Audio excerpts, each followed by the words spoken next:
Yo, yo, yo, it's me, back again with Level Zero Literacy. I am so excited to bring you our episode on Kentucky Route Zero, an absolute opus that was not a delight to play, but something that was so enriching. Now, during the episode, we are going to spoil the events of the game from beginning to end, like always, and we're going to discuss content that includes, but is not limited to, substance abuse, aging, and death. So please use your best judgment before proceeding. And enjoy.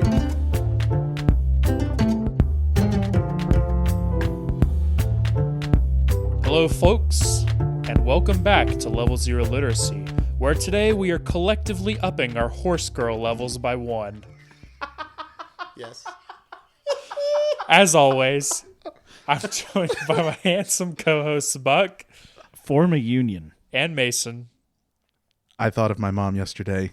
In the dark recesses and asymmetrical corners of the past, I still remember the look on her face, the somber times, the before times.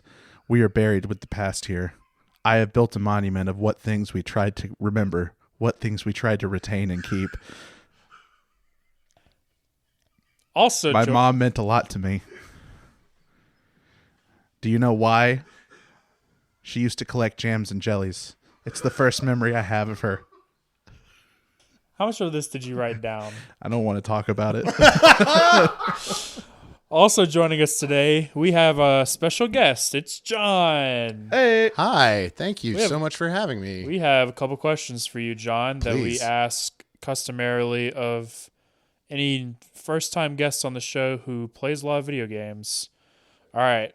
First question, what was your first console and your first game? First console, NES. Got one for my birthday. I got one game. I got the Mario Brothers Duck Hunt combo cartridge, obviously. Classic. But I got a separate game. And for anyone that knows me, this is funny. It's pinball. It's the Nintendo pinball. I didn't even know there was a Nintendo pinball. There is. It was one of the release titles. That can't be good. That can't be very good. Better than you think. Like if you, Wow. It's a very rudimentary pinball game, but as someone who loves pinball, that was it. All right, what is your all-time favorite game? Kentucky Route Zero. Okay, good. Fantastic. You're on the right episode then. Yeah. What is your all-time favorite piece of fiction? Like period. Book, play, movie, TV show. Concept album. Character work by a comedian. Oh, you said concept album. My favorite piece of like just art as a medium. Okay, I think I have an answer. My friend AJ Schrader is a sketch comedian, and he wrote a sketch about two gentlemen on an elevator. It is the single funniest sketch, maybe piece of comedy I have ever seen in my life. I can't tell you about it because I want everyone to experience it, even if you don't get to. It's worth it all for the punchline. It escalates, and then there's one punchline, and it's my favorite piece of I thought you art. said they were on an elevator. They are, So they're escalating? but they are escalating Oh, on the interesting. elevator. All right.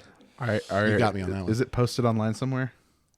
Maybe I YouTube? can try to find it. Yeah. Put it in the show notes. But like anything accessible, anything more easily accessible, I would say, I think the giraffe scene in The Last of Us might be one of my favorite pieces of fiction.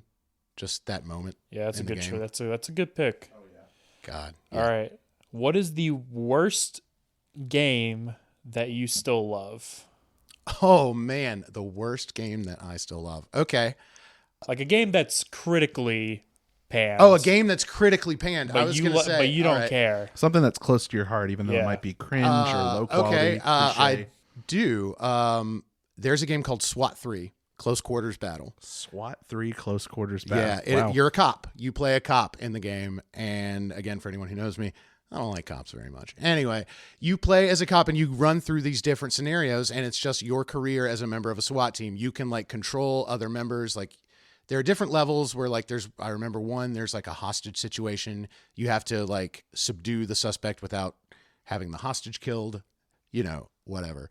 But sometimes you're like busting up like a guy who ran from the cops and has weed on him. And, there's like a lot of moral, there's no moral ambiguity in the game. It's like, no, this guy did it. You might have to shoot him. And it's just the desensitization of it. It's just the normalcy of it. but I will still play it because my friend introduced me to it a long time ago, and it's just so fun to play. I don't know what's a funnier idea. The idea that there were 2 previous games in the SWAT series and someone's like, queue it up for a third. For number 3. Or the idea that someone saw one of those like light gun arcade machines and they're like, what if it had a story mode? It's fun. It's Sierra Games made the Wow, SWAT really? games. Yeah.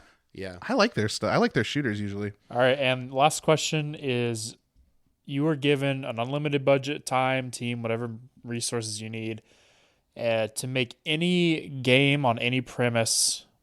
What game would you want to make, and what type of game would it be? I know this one's a thinker. I just want it on the record that I asked Sam if we should send you these questions beforehand, and he said no. No, I like the on-the-spot questions. What kind of game would I make? Wow, I would make a type of, I think, walking simulator. I'm using air quotes, but like one of those like kind of open world Dear Esther type games where it's very narrative. Everyone has gone to the Rapture. I don't know if you guys have played that. But an open world game like that, something with a lot of atmosphere and something with we'll talk about this later, but like one of my favorite things I noticed this playthrough of Kentucky Route Zero is its liminal aesthetic. Just that very clean, simple, like what's going on beyond what I can see on the screen. Something with that kind of aesthetic. And it would be more narrative, I think, than just game or goal driven. You ever played Road 96? No. You might like that one. Road 96? Road 96. Okay. It was the very first game we covered on our podcast. Some of it checks some of the boxes you've just talked about. Yeah, it's a cool game. Well, excellent. Today we are going to be talking about the literary point-and-click game Kentucky Route Zero. KRZ follows Conway and Shannon as they attempt to find a mysterious address and deliver the last antique from the shop Conway works for. Along their way, they meet a cast of colorful and cryptic characters, locations, and other wild and mystical things. The game is split into 5 acts, each of which is split up by a brief interlude. Acts tend to focus on the journey of Conway and Shannon, while the interludes tend to flesh out the world and secondary characters.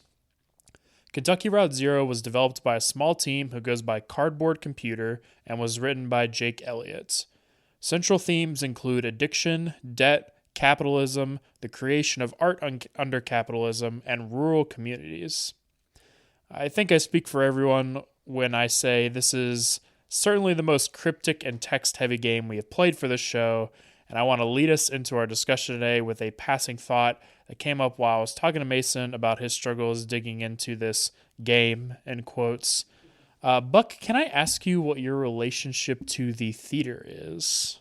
Not a lot early, but during the 6 years I taught, I did things for our theater department between just helping out generally up to acting as a character in musicals because we didn't have enough boys who could sing. Okay, so you've I know we've all probably like consumed theater, obviously, but you've done some like high school production stuff. I played Farquaad in our Shrek the Musical. Okay. That's so cool. So That's so cool. I think this is the easiest way I can kind of dig into the different levels of appreciation we might have for this game. So I obviously studied theater in college. John, I know you have a very long history with theater. This game to me is not a book. I think this game reads a lot like a play would if you were to just read a play. I agree. Yeah. So, and I think the reason why I want to make that specific comparison is because whenever you do theatrical analysis, there is a lot of text that is very, very dense and difficult to understand. You know, as a theater person, you have to train reading scripts like Waiting for Godot and, you know, these plays that are just completely nonsensical and figure out what it is, like how it's going to be staged, what is the motivation of all these characters, of all these people. And I think that having that extra training really gave me a different level of understanding of this game, because I can understand the importance of the mundanity of the dialogue of some of the characters in this game. Whereas someone who might not have had that training might struggle more to quote unquote get it. You know what I mean? Yeah, I'll be very open and say like that was a huge point of friction for me as I played this game. Is, you know, I don't know how many of y'all grew up in the prime No Child Left Behind years, but I don't think my education really equipped me super well for decoding this kind of very heavily text-based and like very heavily abstract kind of stuff, and it was constantly a struggle with me. Thinking about it, like after I've played and reflecting, I've been able to kind of work my way through some things and formulate some very solid things that I think are like directly textual and directly like what the game was trying to communicate. But like it was a near constant headache for me. Well, and you know, the other thing is like, so like when you're talking about literary analysis in school specifically, I mean, most kids struggle to figure out what like the Scarlet Letter's about, right? Yeah. And like The Great Gatsby.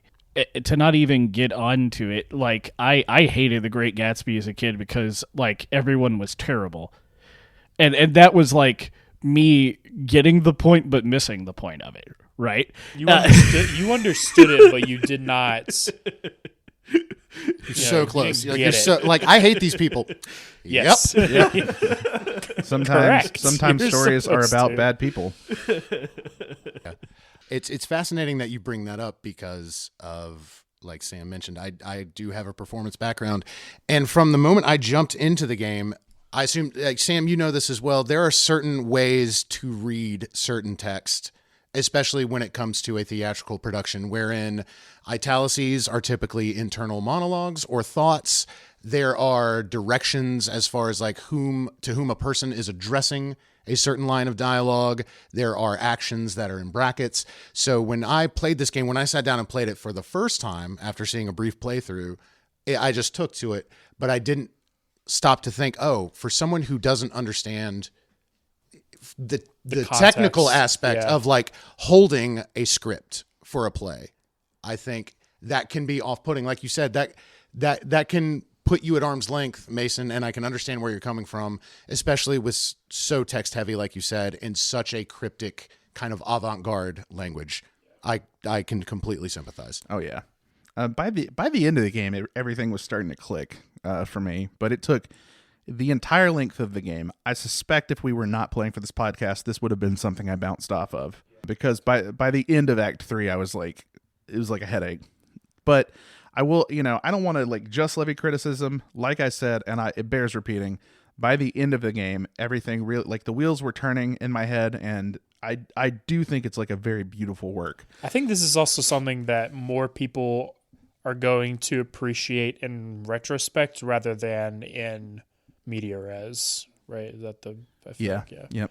Like this is, a lot of the people I see talk about this game online compare it to like a piece of modern art, where when you're just looking at it, you might not understand what it's supposed to be right away, but when you sit at home and you think about it, you can start to formulate what it is trying to get at. And in along with that, to continue like the modern art analogy, this game is hard to engage with for like, a typical like Steam gamer, right? Yeah.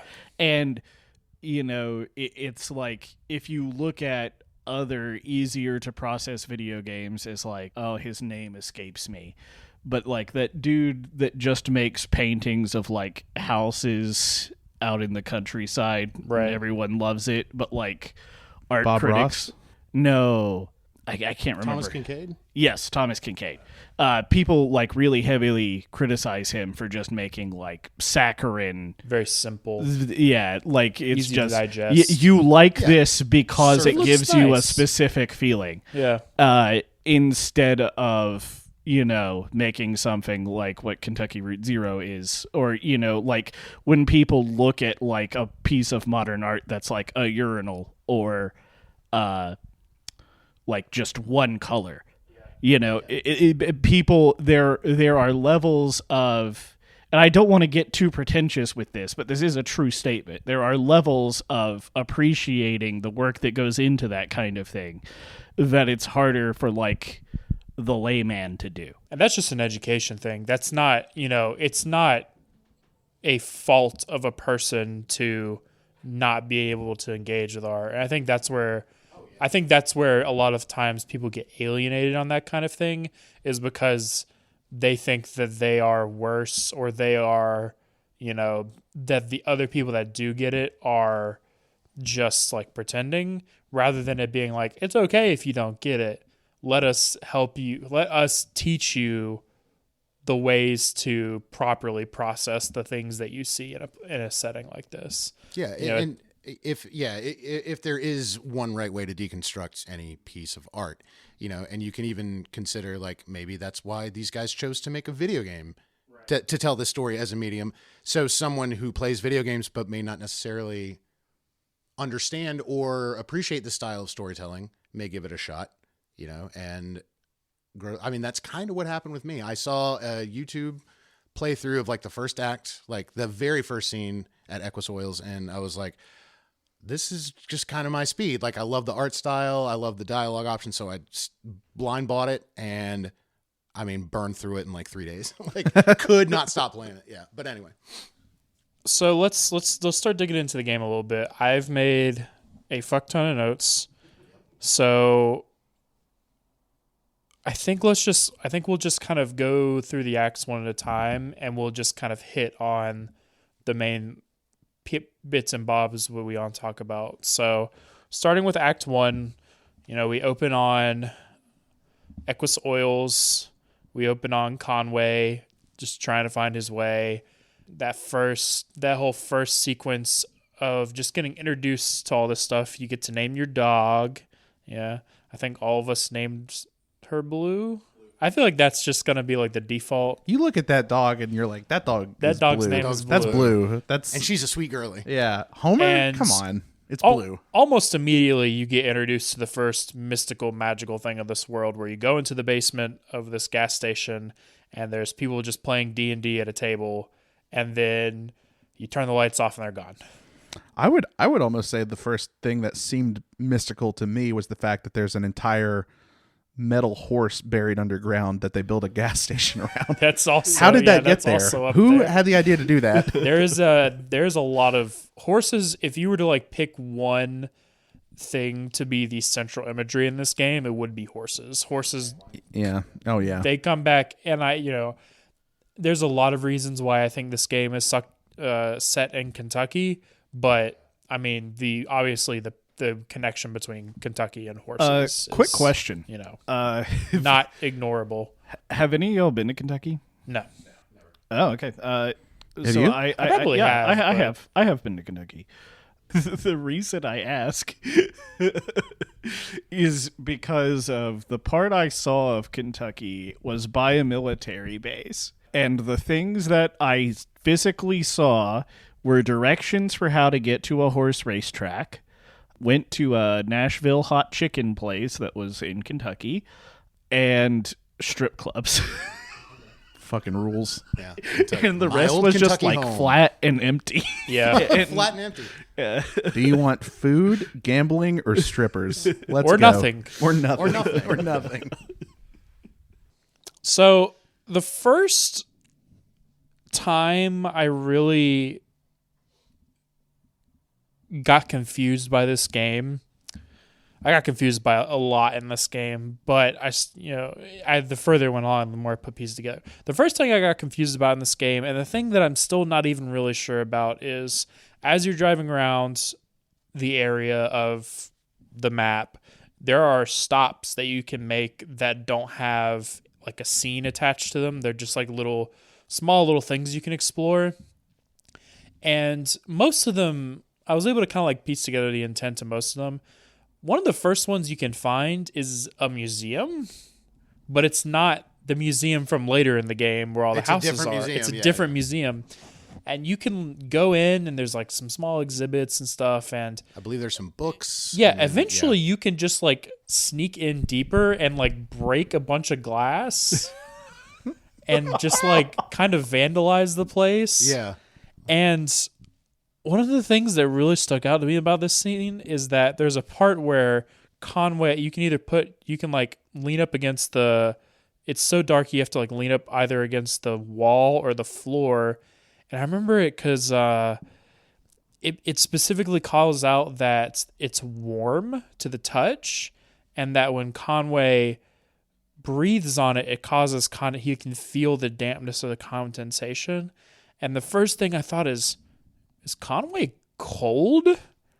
Because if he's breathing on a warm surface and it's causing condensation, then his breath is cold. So that was the first time I was like, oh, I really have to like get into the headspace of the game. I have to get to where the game is trying to take me, because there's going to be some weird shit I'm going to have to figure out over the course of this game. And some of it, I think the first thing I figured out is like that museum scene doesn't really mean anything, and that's okay. It's just we're just trying to begin to make you comfortable in this space. So like, I mean, a lot of this game is just like stuff you experience, right? Yeah. Where, so like the thing I'm thinking of, and correct me if I'm wrong, but I'm trying to remember. So you can run into a guy with a guitar and a dog, and I'm trying to remember. I think you could try to toss him something and it just doesn't work. Yeah. Oh, I can tell you exactly what happens. Yeah. What was it? He plays guitar. He has a coffee cup. Oh yeah. Next to his guitar case, and you throw $1 in, and when you do, it says the guy shakes the coffee off of his dollar and hands it back to you. Yeah. It was just like you were kind of a dick. Like you thought he was like playing for money, and you throw money, and it's just his coffee. His coffee. Which is a great bit. Yeah. Awesome. Here's the other thing is there's a lot of things that keep coming back in this game, like little images that you don't think will amount to anything. One of the things of those that I found in Act 1 was the two guys pushing the plane. Yeah. Also, which comes back in Act 4, just on the river. Also, the guy with the dog in the guitar case also reappears on the river. Yes. And did for me. Yep. So I want to revisit something you said a moment ago, that the scene at the museum doesn't really mean anything, which like the specifics, right? Conway vandalizing and resting might not. But like one thing I was able to kind of piece together is that the game is about this town that is like obsessed with preserving the past and like moving on from these dark things that happened in the past. And it's like very concerned with history. And it's like this gentle way of like getting this theme in like early and often is like this town is like so focused on the past. They have 2 museums. Yeah. It's like an interesting, it characterizes the setting more than it does Conway, but like, that's such an important part of the setting throughout the entirety of the game is the game is about these ghosts that haunt us from the past, these things that these other people have done that we live with and through. And it's like, yeah, that's just a fact about the world. It's not a fact about the characters, but this place is like, history is so important that they have 2 museums. Yeah. Well, I mean, so eventually, like, as you kind of navigate your way to figure out where the 0 is, the first indication of anything you get is that you have to get to the 0 to find 5 Dogwood Drive. And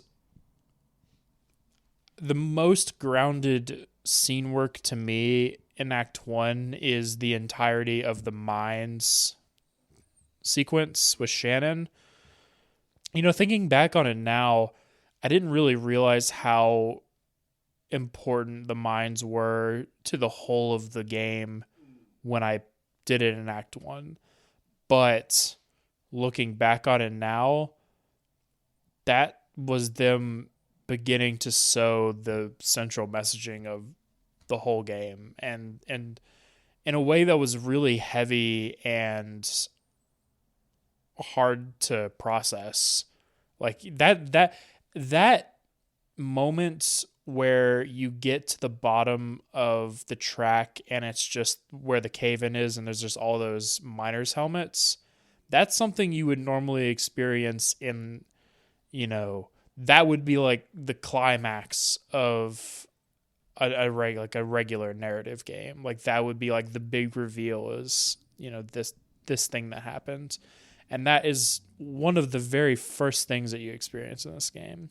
And I'm sure it was different for people that played this game episodically as it was released, because it took 7 years to finish. But there was just like a real magic to that. And especially now that I'm like looking back on it, it's really incredible how they showed you what the game was about really early, but didn't explain it in any way. What happens? So I clicked. I accidentally, part of engaging with this game is figuring out what clicking on things means. And by this point, I hadn't figured out that whichever one I click on will probably mean who I follow. Yeah. But what happens if Shannon goes down? What does she find? Because I stayed with Conway. If I remember correctly, I did this on not this most recent playthrough, but another one. I believe she finds a tape recorder with a tape.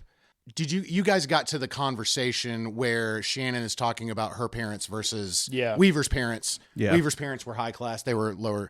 It's a tape where the subjects being studied are Shannon's parents or grandparents. I can't remember which one it is. It's her parents. Or her parents. Yeah. Yeah. So it's a scientist doing an audio recording talking about her parents. And you can listen to it too, which is really...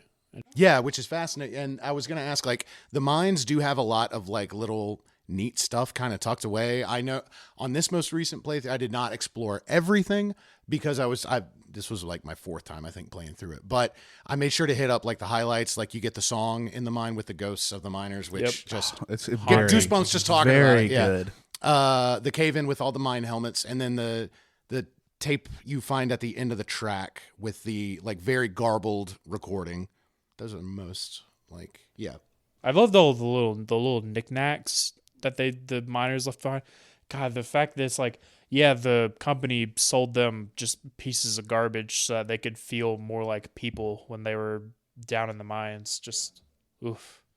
So, one thing I wanted to mention here is the way you navigate through the mine is very similar to the way you navigate the Zero. Yes. Yeah. Oh, very good point. And you would never... Do you want to go into the mechanics of like navigating the maps and that? We can. It's important in a way because, the first map you experience is just a highway, and it's like, not topographical, but like if you were looking on Google Maps, like top down, and you're just tracing around that, and that's all like very logical sense. And then the Zero is like very abstract. All the directions you get are like, okay, go to the gun and then wait and then turn around and then go half a circle counterclockwise, and you'll find the spire, and then stop at the spire, and then go forward another half a circle, and then you'll find your destination. The rules. That's really funny. Yeah. It's like I can't work out in my head if it's a spiral and then but you just like can't perceive the upward and downward motion, or if it's just like this like weird ephemeral space. Well, that's the thing I think they captured so well with the Zero is that there really is no left, right, up or down. It's that It's liminal just space. It's that space between spaces.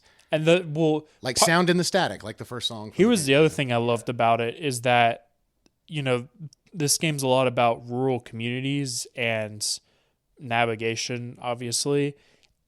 And in rural communities, no one's going to tell you about what road you're on or whatever. They're going to tell you the landmarks to look for. Yes. So, when you're out in boonies or whatever, you're not looking for, X road. You're looking for, oh yeah, you're going to take a left at the general store, and then you're going to go for a while, a little further than that, and then you're going to take a right at the big tree that's always on fire. That's always on fire. I think that's one of the first directions you get on the map. It's Yeah. like take a left at the tree that's always on fire, and then sure enough, you click on it. It's like this tree has been burning for a long time. You're Yeah. like, all right, I'm in for the ride. You think like he tells you that, and you're like, oh, the tree just gets like hit by lightning a lot. He means it's always on fire in the sense that it's on fire very often. No, it's perpetual. Okay, I remembered my thing.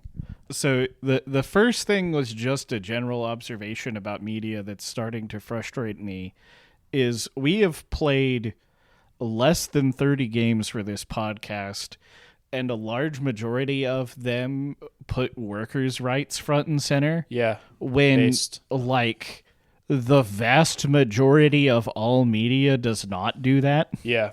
And fascinating. It is so weird to me. Like, why do games specifically get like the ability to tell these kinds of stories and do these kinds of things? It's because I mean, I'm sure it's money is the primary reason. It's that. But, well, you get obviously indie games are going to be allowed to take more risks like that. They're allowed to tell more of those stories. But also, I think video games as a medium are one of the best ways to explore workers' rights because it more directly puts you in the line of stakes as to why you need to care about this, right? When you're watching a movie about workers' rights, it's easy to just like get caught up in the characters or whatever. But when you're playing a game, it's directly impacting your ability to play the game, right? You know, if you're playing a game and the whole point is like, you know, to make money or whatever, right?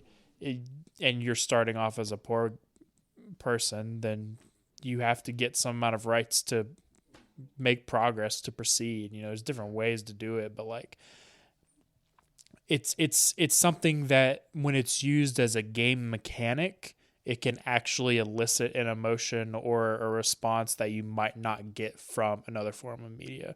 I think it's just more effective at doing that point. I have a different answer entirely. However, I do think that that's completely valid. I don't think you're wrong. I just think it's a complex thing.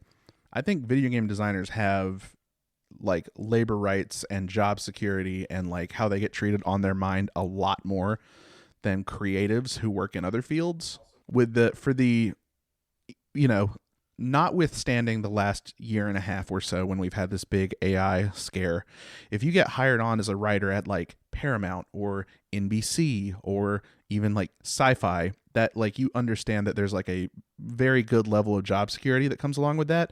You might be acquired by a larger production studio or TV station or something like that, but the worst that could happen is like some amount of people in your department get like laid off and restructuring. you also have a union. Yeah, you have a union. If you get hired as a creative for like Ubisoft or Activision, you know, like in 6 years, the company could be gone. And because the industry is just still new. Even like giants from 15 years ago they just don't exist anymore. Like Luke, like could you imagine, you know, the people who grew up playing all the LucasArts games? Yeah, that's exactly what I was going to say. Yeah. LucasArts. Oh, you mean literally me? Yeah, LucasArts is gone. And like, could Yeah. you even imagine like golden era, a studio that is backed by George Lucas just like disappearing? Yeah, these people, that's their career path. That's so like, it's probably just like on their mind constantly. And so before we get too far away from it, the thing about rural directions and speaking about like being in Montana or Kentucky or whatever. And I mean, so like we live in a not very rural city, and I'm pretty sure we all grew up in a kind of rural place, but the rural where we grew up and the rural out in the Midwest Way different. are very different things. Not comparable. Way different. Yeah, not at all. And like, you know, I've lived here my whole life, and, you know, I am from a town with 3 stoplights. I am used to those weird kind of directions, but they've always made less sense to me. But I've recently spent a lot more time like out in the Midwest, And those directions with landmarks matter a lot more simply because the road names don't matter and like there's too many roads. And sometimes the roads aren't names really. Yeah. It'll just be like State Road 4,655. Yeah, exactly. So it's like, the landmarks matter because like there's nothing else to look at. There's no other landmark to tell you where to go. Yeah. Yeah. Yeah, you're going to take a left at the tree. Huh? Well, it's the only tree. There's it's one the only tree. You'll know. If I could speak for a moment, one thing I jotted down, the two things that jumped out at me this time, you were talking about the structure of like a theatrical play. When you start the game and it just comes up Act 1, Scene 1, and you're like, all right, this isn't a level, this isn't a stage. It's a scene. And then just, I think it goes black, and then the words Equus Oils just comes up. So, and that's all the game gives you. Throughout the game, that's how it goes with each act as you finish each beat of the story. Like, it's letting you know, it's like, this is a story. This is not your typical game. Trying to let you know that early on. The other thing is I cannot say enough about the sound and music design for this game. Not only is it a narrative device with a lot of the songs we'll talk about, but also just the ambient sound, like the lack of music in certain scenes that hit you so hard. And just like, I want to shout out specifically Ben Babbitt, who was the composer, sound designer, sound engineer for this game. Unreal. Just absolutely unreal work. Maybe my favorite thing about the game, honestly. It's really good. You want to know one really that like incredible. Specifically I thought he captured perfectly was during the Xanadu scene, the sound of just like an old computer game. Oh, I was like, oh my God, this dude has a deep understanding of Zork. And every time it got me again, like there's that scene where you're playing in Xanadu and at first like the message is all garbled.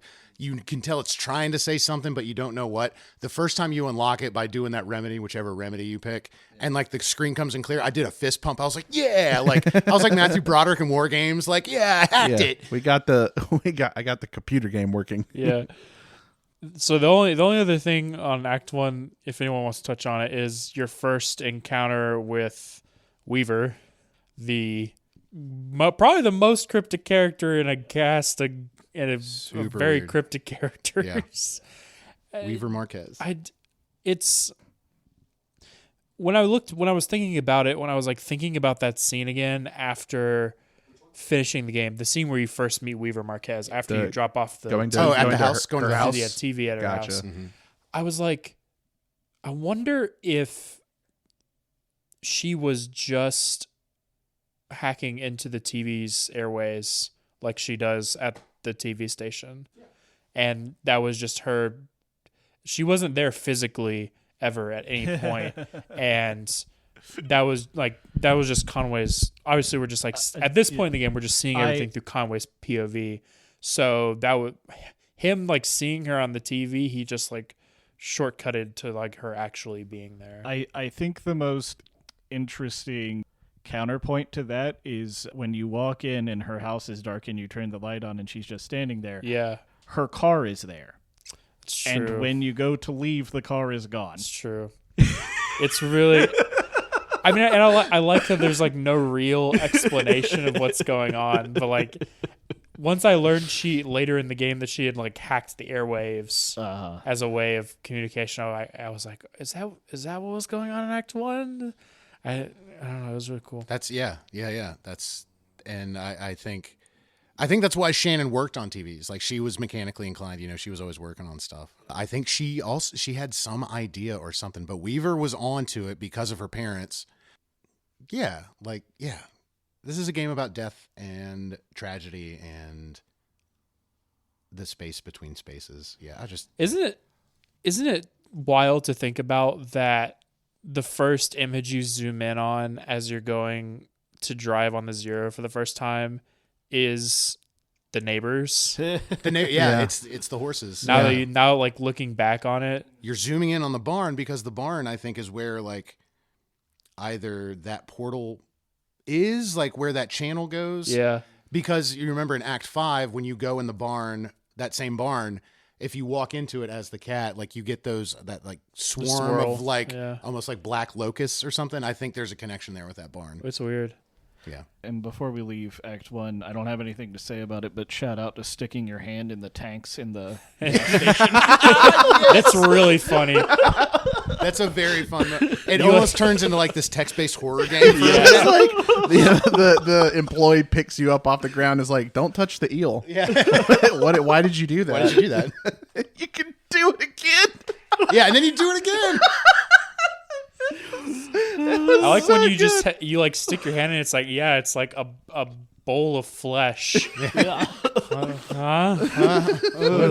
do you mean by that? You're touching a fish. What did you expect?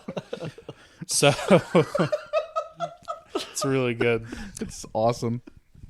So the first intermission that we see is an exhibition of the work of a sculptor named Lula Chamberlain, who we don't have any real clue who that is, and the people who are in the museum are also characters we don't physically meet until much later in the game. Yeah.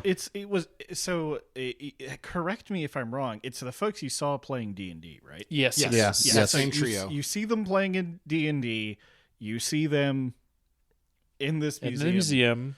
Or in the museum. They're the musicians. Anytime there's They're the Greek bluegrass chorus, people yeah. playing, they're the people who write stuff about this game have dubbed them the quote unquote Greek chorus of this game because they take that role. And they're omnipresent. They are observant to everything that happens. So they're kind of your connection to that world. Yeah. In a way. They're like one step departed from the game and one step departed from the game. They're also the people who like run the TV station, right? Yes. Yes. Well, okay. yes. Amy. Yeah. It's Amy, Bob. It's on the name Emily, list. right? Emily sounds right. Emily, Bob, and Emily's the producer. it's another 3-letter guy name. And then Bob and other 3-letter Emily, guy. Ben, and Bob. Ben and Bob. Ben That's and right. Bob. Old Ben Bob. Well, I think they're from the other place. Yeah. Like where Five Dogwood Drive is. I Yeah, think Yes. that's they're from, where they're from The town with no roads. the town with no roads. the town with no roads. Yeah. Yeah, wherever. A there's- town. There's It no. is to which it is referred. So, I think the nice thing about the interludes to me is most of them just kind of set up something about whatever is happening in the next act. Yes. Well, if I can provide some context on those interludes, they would release those a few months before they would release the next act of the game. Oh. So, as a little teaser, you got like depending on your play style, like it would take 30 minutes to maybe hour and a half, 2 hours to finish one of these interludes. And it was just a little taste of like Lula Chamberlain because she's very prominent in Act 2. You find out most of her story. Those interludes, as they came out, were little teasers for the next acts of the game. They also, like, a lot of the interludes I found, like, kind of teach you how to engage with the next act. Yeah. Oh, great point. Yeah. Because, like, The tape. yeah. The tape exhibit. That in that specific one, it was like you're kind of walking through a modern art installation, and there's a lot of cultural ideas that we kind of associate with modern art, that it's very abstract, that it's hard to know, that It's interactive. that it's interactive, that it's postmodern. I would call it postmodern. Oh, sure. And then, like, you get to the Bureau of Reclaimed Spaces, and it's just this, like, government office sitting in a cavern. The floors aren't connected architecturally by anything other than an elevator. There's a floor where just bears. It's just bears. The bears I floor. love the bears. And it's like, oh, okay, I get it. That's This is such like... yeah. It's the floor where the bears are. That's- And there's like, they've got little windows carved into the cave walls where they have TVs just like playing nonsense, and you can like watch the TVs. And, after the interlude, it kind of gets you in the correct frame of mind to be like, okay, I want to think about this how I might think of a piece of art in a museum, like some kind of big installation, like some kind of big artistic work. Because, I think also in Act 2 is when it really opens up to you getting more freedom to explore or experience as much or as little as you choose. Yeah. Because it does take you on a little bit of a fetch quest going up and down different floors. It's a tried and true design in game design because they want you to experience those environments. They built them for a reason. But outside of that, like if you choose not to go to the Bears floor, you don't have to. If you choose not to find the organist, you don't have to. Yeah. Right. Are you diminishing your gameplay? I think so. Yeah. Why wouldn't you want to go to the Bears floor? They all stop their meeting. They and all They like stop and stare just at stare at you. It's like, you're not a bear. You should get out of here. Get out of here, not bear. We were having a meeting. Also, this is the Bears floor. You're Conway. I just love the concept that it's like floor 3 bears. What is that? Oh, they're bears. It's They're That's bears. where the bears are. Like, That's where the bears what are. else would you call it? I think the thing, so the opening in Act 2 is you go to the Bureau of Reclaimed Spaces for the first time and you meet Lula, and this was the first time in this game that I got the impression that this game, one of the core themes of this game is being an artist is not forever. Being an artist is not a sustainable way to live in a capitalist society. It did make me wish that Lula would have gotten the opportunity to interact with people like Junebug and Johnny, like people who were like living this just like not sustainable, terrible lifestyle, only in service of like making pursuing their art. Yeah. That would have been I mean, you get to see, she acts as kind of not a foil, what do you call it? Just a complete juxtaposition of those characters. And it's like really fascinating to consider them together, but they barely, I don't think they even at all interact in the story. Maybe Junebug's around when you are with Lula once, but I don't think Junebug they do. doesn't show up until Act 3. Yeah. And Lula is then, almost entirely contained in Act 2. Yeah, like you run into her again in Act 4 or 5. It's interesting to see that preceding Act 2, you have that exhibit of, and like even before you begin, like you read the little paragraph about her on the wall, and it just gushes over like how her work was denied for so many years because a lot of people found it to be impossible in practical implementation. These were all just high fantasy, and she made them come to life, and she was now renowned for this style of like installation artwork, where my favorite one is the I guess like the old like not mimeograph but like typograph machines. Like she got it to spit paper in a certain direction that swirled and made this like piece of abstract. Lady. Yeah. It's so cool. I was really reminded of, I'd seen a video of a museum where they just installed a roller coaster in the museum, and only one person can ride it every hour. Just pure fancy. Yeah, just pure like yeah. That's exactly it's all whimsy. Yeah. It's all just like, and that reminded not me a practicality. It reminded me a lot of Lula's concepts of what a sculpture looks like, what a sculpture is. Yeah, and it is a kind of a love letter and also a cautionary tale to postmodern art of any medium, especially when you're getting into something as kind of surreal and avant-garde as a game like Kentucky Route Zero, like the kind of art styles you can tell that these people enjoy and appreciate.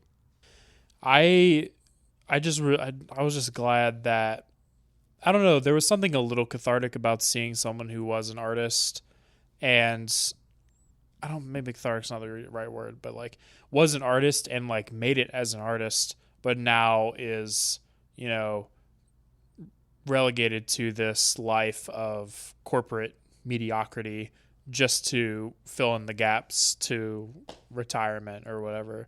I guess like the realism of it, the groundedness of it against the backdrop of all of this very fantastic world that they built,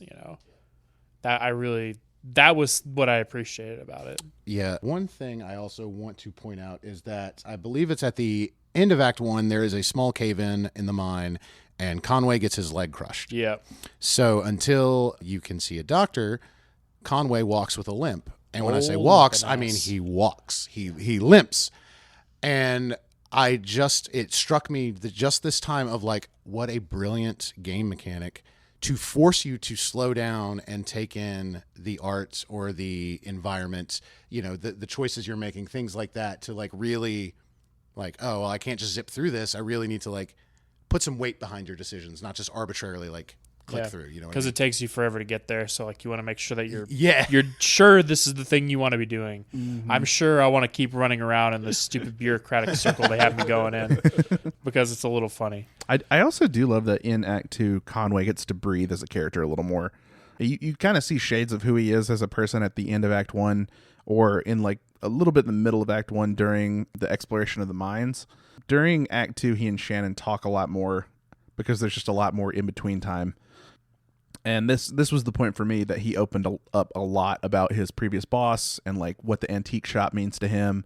And it's just like, oh yeah, this is the last one. I got to do it. And I liked that because in Act 1, Conway felt like they were doing a lot of groundwork to just get you to connect to Conway because he's like just a guy that wants to achieve a goal. He's like, I need to get to the zero. To get to the zero, I got to help this guy with a gas station. And then he's just like, you're kind of putting yourself into the head of Conway. I do want to point out that there's like a million different things you can do in Act 1 that I just simply didn't even know you could do that would let you see Conway more. Yeah, I did. Like, there's like a ship crashing. Yep. That you can go to the accident. There's a lot of stuff that you could do that I simply did not see because I kind of just did what the game was telling me to do. Yeah.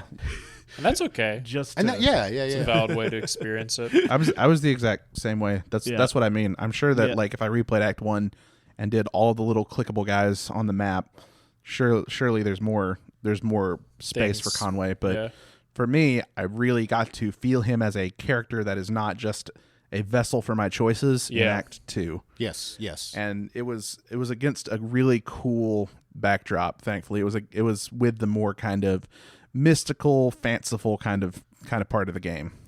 So eventually you get to the storage unit, and for me, the most powerful part of Act 2 is the church homily, like listening to the church homily. You know, for most of my playthrough, I really picked Conway's dialogue options because I wanted to kind of experience the characters in the world as, you know, the developers built them rather than just like trying to direct myself to the goal. But that was the first time I was like, I actually just want to listen to the homily. I'm interested in hearing what these developers think a religious person should be. And I was, holy shit, I was not let down. That homily is one of the most, like, I wish I could hear a preacher talk like that in real life. Yeah, right. Because that, to me, that's the kind of things I think that religious leaders should be imparting upon their flocks, is that, hey, you're powerful people. You have a right to work in a way that empowers you as a worker and not the people above you, you know? Well, I don't want to derail us too much, but there's a lot about, specifically, we live in the U.S., modern Christianity, where like a lot of the church is kind of, I don't want to make too many broad whatever statements, but after spending a lot of time in large churches and spending a lot of time in a very small church now, a lot of big churches' only goal is to make money through brainwashing people into getting people to come in and give them money. Like that's what the church is there for. 100%. Is to accumulate wealth. 100%. And like the actual engagement with the religious text and paying attention to what it says is tertiary. Yeah. An afterthought, yeah. Not even secondary. Yeah, but I think when you get to that kind of homily, it puts you in that space of, this is the kind of community that you're dealing with in this environment. This is a problem. Like, you can tell based on the language, like, hey, you guys should really, you know, like the word union, like maybe wasn't quite prevalent, but it was prescient, you know? Yeah. Because we're talking like, if I remember correctly, like late 19th, early 20th century. Somewhere around that time, like early 1900s. But yeah, I love the fact that they speak on that, and I love the fact that they use religion as not as a prop, but more as like a tool, a framework. Yeah, especially paying homage to those rural communities that relied so heavily on religious guidance because of the abject poverty they were in. They didn't have much else, you know.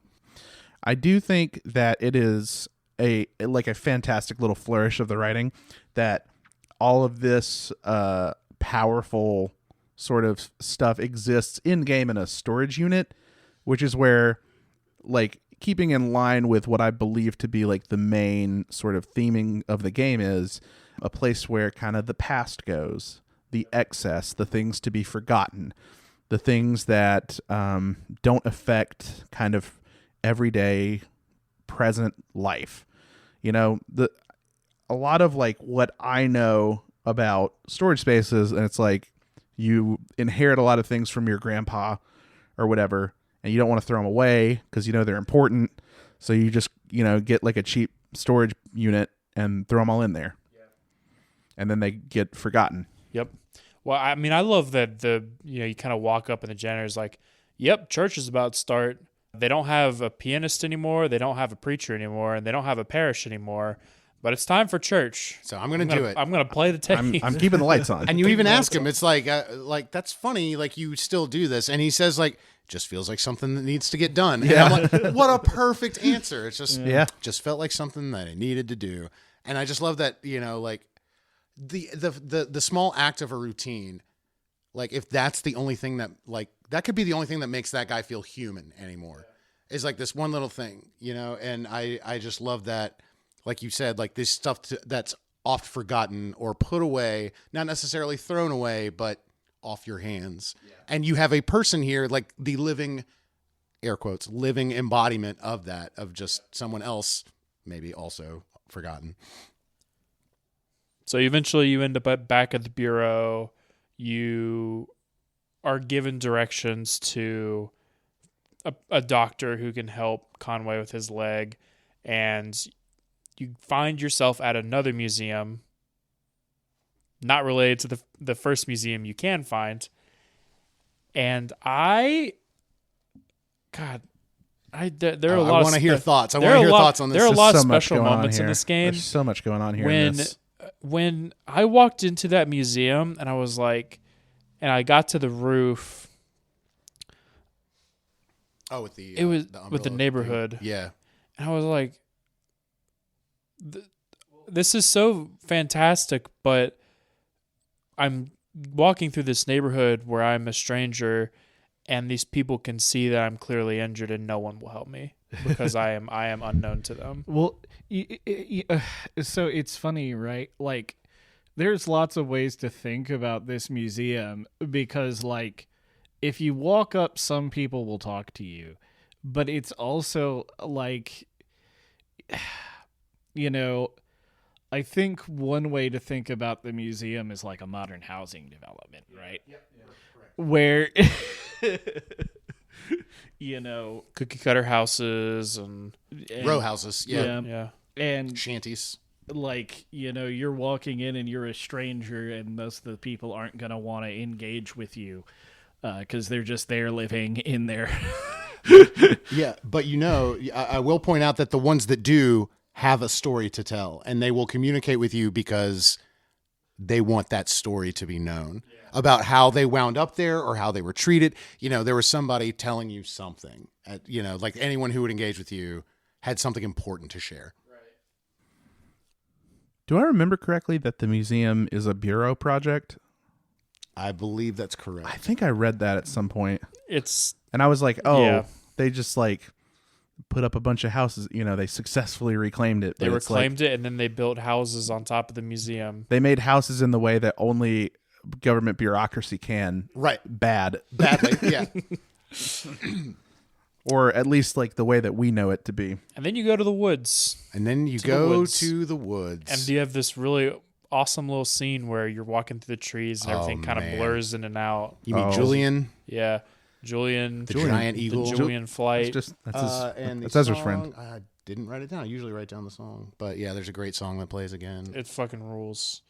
That one is, I think that one is Long Journey Home. Yeah, because that one's right after Julian. Yeah, Long Journey Home. Yeah, you will. This is also where you get Ezra attached to you. Yep. Yeah, Ezra joins the party.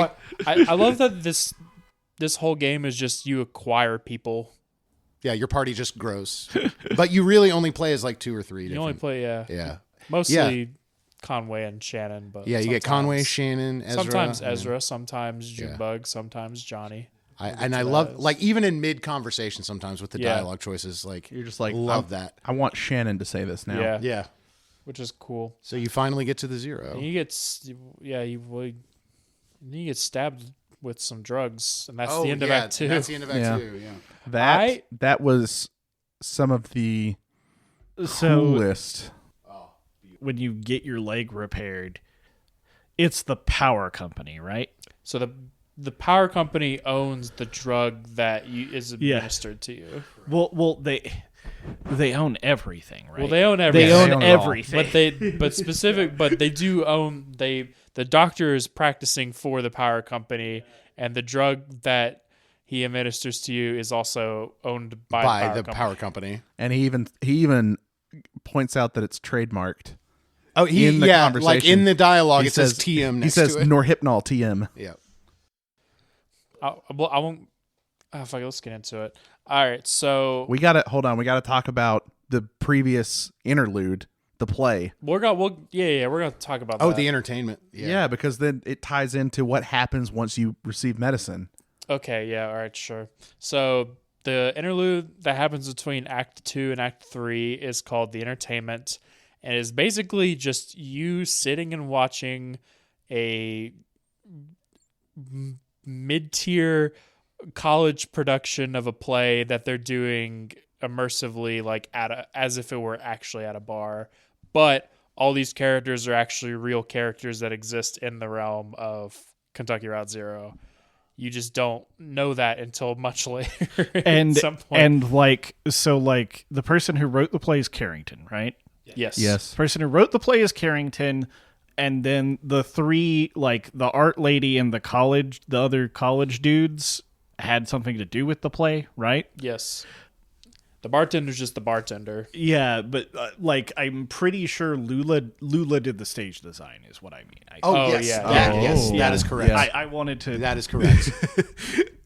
And also, the way you experience this play you're one of the actors. You are one of the actors, but your acting is literally just sitting there. Like, the whole point of your play is that you are sitting there doing nothing but eating a brick sandwich. I love the brick sandwich, by the way. The brick sandwich, because they cared so little, or she was trying to say something with the brick. One of those two. The entertainment felt a lot to me like the author kind of bearing their soul and like trying to show you their fears, because there's a lot of commentary you can find if you like turn away from where the stage is and look into like the audience or like other performer section. You get this scrolling text of a review of it, and it's like, well, it was very high concept and I can see what they were going for, but it fell flat and I didn't get it, and they didn't really execute it very well. And they mashed together two plays that they said like worked well together, but it didn't. And it's like, oh, I'm turning around to behind the camera and there's the director, and like all of his fears are spilling out. And I was like, that's like a really, like a very intimate way that I've never experienced to like understand like very directly something that seemed to me like a message from the writer, like very personal. And then at the end, a giant glowing skeleton comes. You get jump scared. You get jump scared. Yeah. It's like, the skeleton has arrived. He's arrived to collect your debt. And you're like, oh, this is really funny. Ha ha ha. Silly skeleton debt guy. No. All right, on to Act 3, I guess. And then in Act 3, Conway gets his leg repaired, and the doctor's like, yeah, you're in debt now. And his leg turns into glowing skeleton leg. Skeleton leg. Like, oh no, Conway, don't. So let's talk about the concept of the skeletons a little bit here, just because this is the first time we experience it. So Mason, you talked to me, and obviously I think you are correct in that you're of the opinion that the skeletons are meant to represent, like, people that are skeletons represent debt. Yeah, debt. People who are like indebted for like an amount that's just the rest of their life. You're gonna clock out for lunch on the day you die. I also think it's important to recognize that there is a second thing that it is representing, which is addiction. Okay. So because all of the debt is directly tied to addictive tendencies like alcohol, gambling, and I think to me the drug that is administered gave me very, very strong feelings that it was meant to be a replacement for Oxy. Like Yeah. an opioid. Opioid. Which again is a prevalent issue in the Midwest in small communities. Rural and communities, is something that is generally controlled by big corporate companies. entities that have unilateral control over it. And that I think it's important to recognize that it's supposed to be both of those things together, because these people would not be in this debt were it not for these addictive vices that are afforded to them, you know. I didn't even think about that reading of it, and I like it a lot. I like that idea of it a lot. And I do want to bring up the point that the climax of the entertainment is a young woman who became successful confronting her parents over their debt. Yeah. Right? Yeah. Because they drink so much. It's like, when we're thinking about like the skeletons in the debt and addiction and all of that in this game, I think one of the points is, I think this is something that everyone who's like a normal person is going to experience at some point, right? And like lots of people deal with those things very differently. Yeah. And some people can't properly deal with it, not to get too far ahead of us here. But, you have lots of, there's debt and also processing relationships and grief. And I think that becomes a lot more prevalent in Act 3, that's what this is about.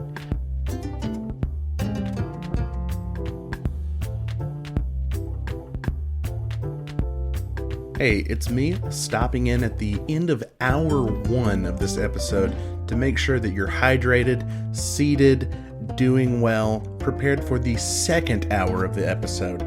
If you're enjoying, like, share, subscribe, rate us 5 stars, all that good social media stuff, and, send us along any good messages about what you enjoyed about the episode.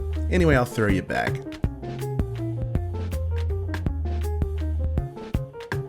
At this point, you're kind of hitting a trope of everyone you're running into is just kind of stuck working forever in some way or another, right? Except for like literally Ezra, who is going through a much worse thing. Yeah. Right? If you think about it, Ezra's situation is far, far darker. Yeah. And, it's like, it's hard to find art that engages with the, in air quotes, like futility of existence. Yeah. In the way that this game does, especially like in this act where, everyone is just kind of screwed at some level. The bar owner, Johnny Junebug, like maybe the person who's in the best situation is like Shannon, who is like, she just fixes TVs and is relatively stable. So like, even and is happy doing that too. Yeah. But even with Shannon, like the technology that she is the best with is slowly disappearing. Right? There's analog technology. Yeah. There's a TV station full of it, but it gets destroyed. I will say, and this is just we're going to take a quick stop at the scenic outlet here. Act 3 is when my frustrations with the dialogue in this game really came to an absolute boil in the Hall of the Mountain King. I can understand that. I took a note specifically of the line that made me want to scream. I think I actually did scream. This is one line where you're asking a question to a guy about a big fire. Okay. What's burning on that fire? Mysterium tremendous. It sends the shadows scattering, momentarily lights the mouth of unseen tunnels. That fire is constantly reshaping my... ellipses. Close your eyes. Will you close your eyes for me? And then you get to choose your next. What? That's so frustrating. So Yes, it is. That's the point. Is everyone that is trapped within the Hall of the Mountain King, and I should have actually read the background of the Hall of the Mountain King, the actual work itself to understand this better. But the whole thing about the Hall of the Mountain King to me and of Xanadu to me is that it is about the drive for perfection, the drive for completing something that you have worked for your entire life, and how it has driven you absolutely completely insane because it is just simply not obtainable. And all these other people have gotten roped in, all these college interns or whatever have gotten roped into this scenario and have just slowly gotten driven more and more insane. And I did it to myself. Literally, I played Xanadu. I got to the part. I was my like, God. I can get it perfect. I'm literally inches away every single time. Every single time. And I was like, eventually I was like, okay, I can't do it. It's not you put 2 people on the 100 bar, and you're like, that's enough to keep it at 100. And then you get all 4 people on the other bar to get it to 100, and then your 100 is dropped to 97. And then you're like fuck. What? But I think that's the point, is these people have literally just lost their minds. And because it's an exercise in tedium. And I think that the fact that you got frustrated by it is actually a good thing, because it means you were experiencing the correct emotions to be gotten out of that. All right. reading. Well, if that type of frustration was contained to the Hall of the Mountain King in Xanadu, I would be like, oh, okay, I get it.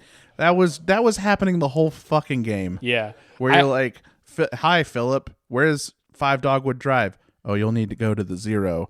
I used to know a girl named Marquez who knew about ways how that goes. Mason, you've grown up in the South. You know how people talk. I know. I don't like talking to him. That's true. I will point this out. Act 3 also contains one of the moments that I have never sobbed harder over a piece of media. Oh, in the song in the bar. The Lower Depths. Yeah. Too Late to Love You. Okay. Christ. Can I tell you a little story about the song? Yes. Before we come to a stop. Please. So this game came out in 2014. This was around the same time that I lost my father. He died of complications from cancer and kidney failure. Anyway, I'm playing through this game, and as I'm playing through this game, I'm also getting information from my father's best friend about a bunch of stuff his past life I didn't know about. One of the things he tells me is, your dad, my mom and dad split when I was 2. That's important. He was like, your dad, always carried a torch for your mom. I don't think he ever really got over her. And I was like, really? He was like, yeah, even at the end, he and I had a couple conversations, and yeah, he always loved her. And then I played this scene where there's an entire song about that, basically entire concept, and I lose it. I absolutely lose it. It's one of the most cathartic moments I've ever had, but this video game just brought that out in me, and I was like, that's when I was like, this is the best game I've ever played. Yeah. And I hadn't even finished it at that point. And I can't believe they recorded all those versions of the song so that the player could actually just choose how the song goes. Yeah. That's crazy. Again, shout out to Ben Babbitt. Because that is Ben Babbitt doing the lyric as Junebug. He just does he does voice pitch and distortion. Yeah, so good. It's so good. That was that scene with Junebug performing is magical. I'm so glad it captured something very real for you. I know it helps me know that the author was onto something that was very real, very human. Very that could make a real connection to people is so good. So since we've been introduced to Junebug and Johnny, I just want to read off the 3 bullet points on my discovery of to what those characters are meant to, a portion of those characters, what they're meant to represent. So the first note I took was Junebug and Johnny sound like robots. They do. They walk sure around. do. I didn't really know what that meant or why they sounded like robots. I was just like, I need to note down that they sound like robots. The second thing I wrote down was Junebug and Jonathan describe themselves as robots, therefore that is how Conway perceives them. So he is just like, it's not like a hallucination, but like it's the game embellishing on how Conway perceives these people, right? Because, you know, they talk about being like shadows down from the mines and like they were nothing. And then they had to like build themselves up into being something. And that they're really like the concrete definition of I think therefore I am, where they're like, I have to like piece together an identity for myself to stay whole. And it wasn't until later, and when I made my third bullet point, which is Johnny and Junebug polyamory / gender expression and exploration. That's why they're now obviously I don't want to make this sound like I'm saying people that are gender exploratory are like robots, but to an old man who doesn't understand these concepts, the idea of being something where you can kind of like switch out the pieces might be like a visual representation of, you know, teenagers or young adults that are experimenting with their gender identity. And I was like, wow. I don't know if that's what the intent of the developers of this game was, but, you know, whereas I think Johnny's a little more grounded in his identities, Junebug is a lot more ethereal, you know, with the person that they are. And I think it's really, if that was even if it's not the intent, I think it's a really interesting way to explore that space in a way that doesn't come off as, you know, punching down or even pretentious. It's just a really interesting, unique take on gender exploration. I will point out that I did notice that Johnny always refers to Junebug as ma'am. Yeah. Yes. He always calls her ma'am, and she always calls him Cricket. Yeah. Yes. Which, for a pet name, I think Cricket is Cricket's a really darling good. pet name. It's a good pet name. Now I kind of want to Yeah. tell Aaron to call me that. You know? The reason I wrote down polyamory is because that conversation they had about adding a third. Yes. Obviously they're not really talking about A person. as a relationship. Yeah, they're talking type about thing, a dog, but but they use some like very or Ezra language. You can also do Yeah, Ezra. that's an option. They could also be talking about a kid, Mason. Yeah. Oh, they could, yeah. I remembered that. I thought they were specifically talking about an animal. I thought it was when There they're is a talking moment- Johnny wants a kid. Okay. Johnny wants a kid. I might have misread a scene maybe a little bit. Well, you're that's right. the thing, right? Is there's a lot of interpretations. Yeah. My interpretation is very strongly that Johnny wants a kid. No, because if there's ever a scene where Johnny and Ezra interact, Johnny is always the first one to talk to Ezra. Like Johnny Okay, all right. loves Ezra. That makes a lot of sense. That does make a lot of sense. Anyways, I thought that was really cool. I didn't know if that was No, the that's a intent, great no. but That's very. I hadn't thought of that. Yeah. fuck yeah, I thought that was awesome. There's one thing I want to note before we talk about the Hard Times Distillery, which is when Shannon and Conway get back from the inside of the church before you even know what's going on. Conway doesn't have the skeleton arm. Isn't that? But he does have it when he leaves after you, the player, go through the distillery, if I'm remembering correctly. Yes. Does anyone except Conway ever acknowledge that those people are skeletons? That could be another thing where it's his lens of the world. I think it is. That's what I'm getting at here is the fact that Conway's arm doesn't change when he goes out when you're playing as Ezra, but it does when you're playing as Conway and leave into the exact same scene that you go back to Xanadu. Yeah. It's not until you can experience the game through Conway's lens again that the perspective changes on that. Yeah. I did notice some places where Conway would address skeletons and then Shannon would be like, who are you talking to? Yeah. I never noticed Shannon be like, holy shit, it's a skeleton. So that was like something I was thinking about was like, oh, if no one else ever acknowledges diegetically that they're skeletons, it might be that they're not. Yeah, it might be that they're not. And Conway just like associates that lifestyle with like, oh, I'm gonna die here. I'm going to drown in debt until I die. What was the 3-4 interlude? Yeah, that's the one where they just give you a phone to dial the number with. That's right. If you haven't done it already, when you find it on the back of the brochure. I did. Because I did.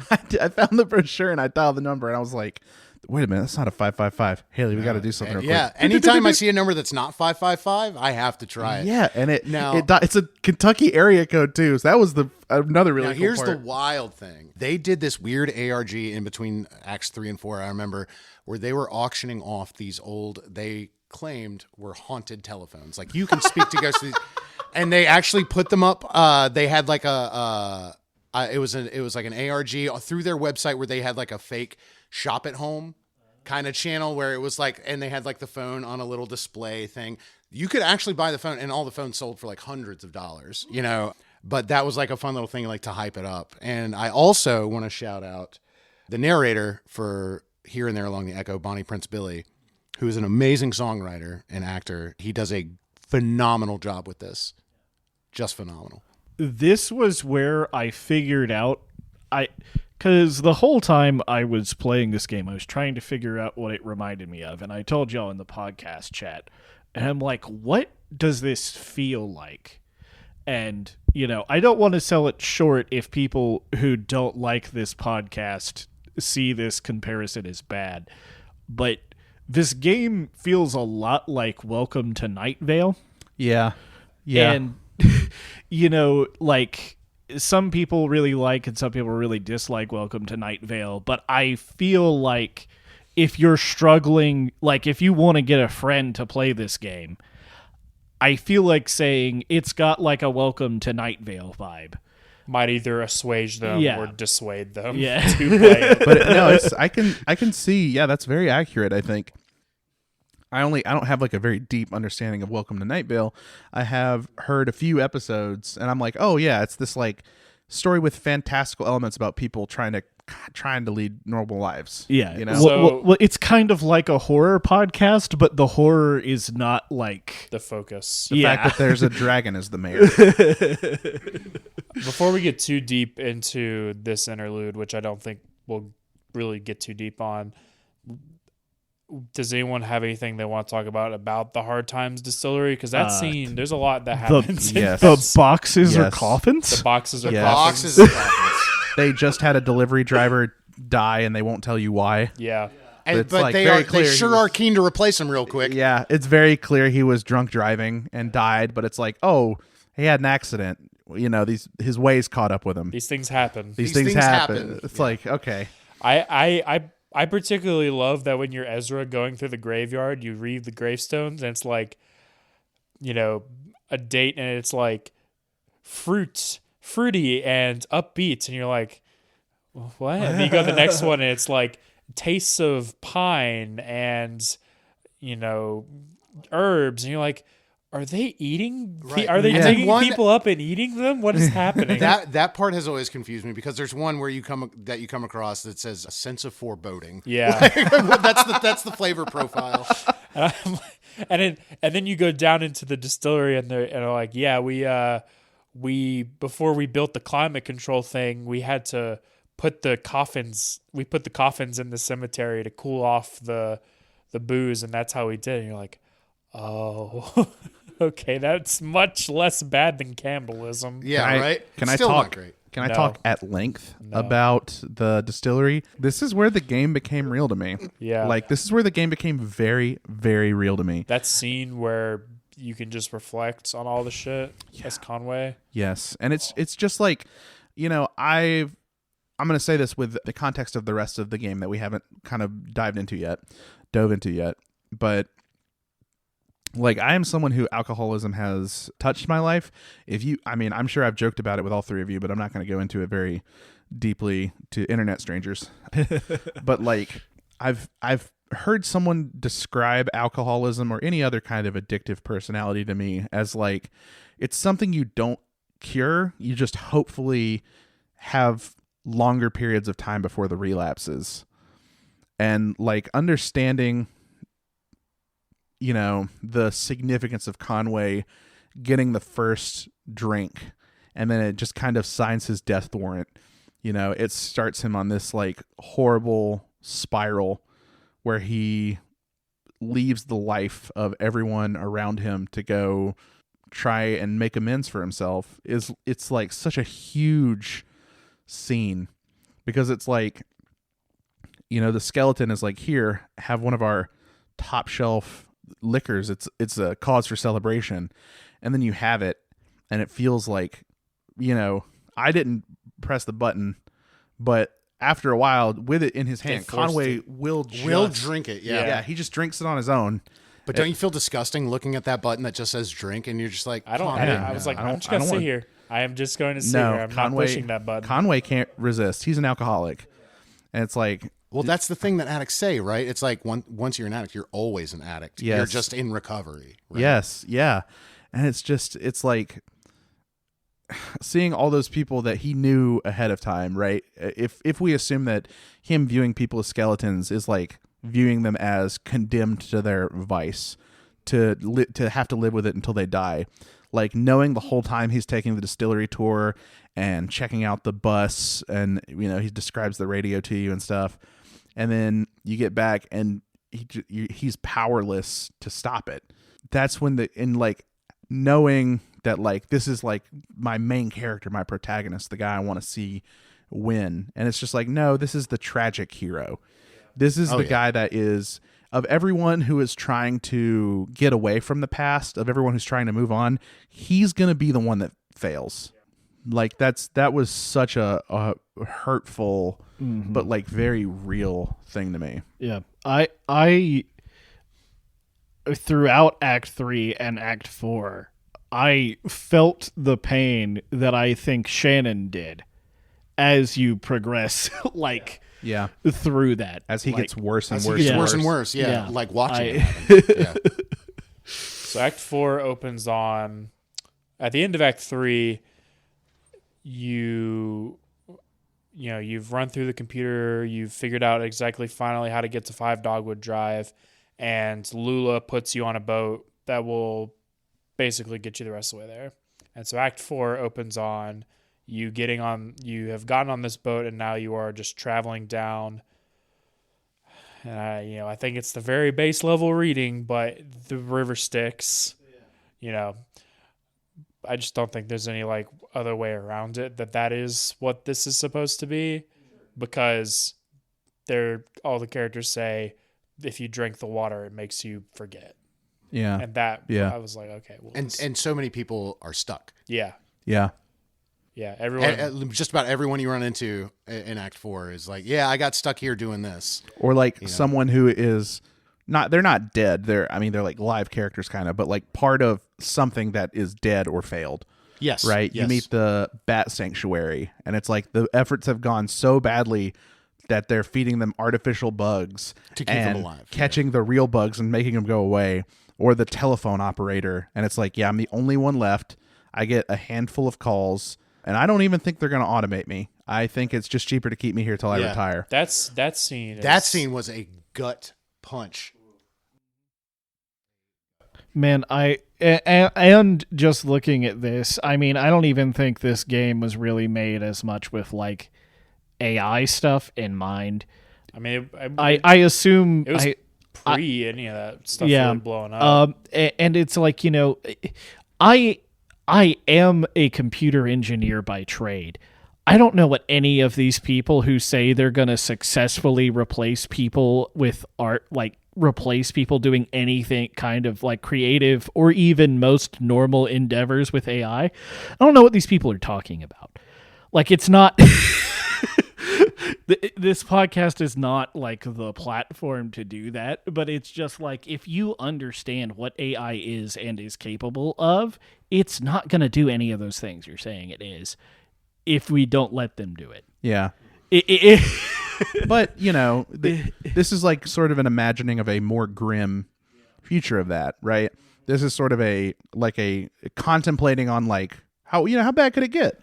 Honestly, I think this is like clairvoyant, and this is the more likely reality of what's going to happen. Yeah. Is people are going to, do torturous labor because it's cheaper than they're going to need one guy there to grease the wheels. Yeah. And he's going to do 12 people's worth of work. Yeah, exactly. and not get paid 12 people's worth No, of salary. but that guy's lucky because he's got a job. Yeah.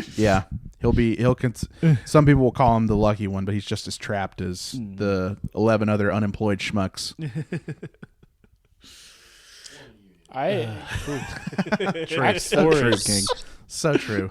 Act 4 to me was the best one. As if I had to like pick one act that was my favorite, I think it would be Act 4, just because of how the journey. I wrote in my notes that they do a really good job of distancing the player and Conway in Act 4. There's like a very intentional effort to, you don't play Conway in any of the situations that you end up in. He doesn't really like follow you around for the most part. He doesn't even really like say a whole lot anymore to anyone.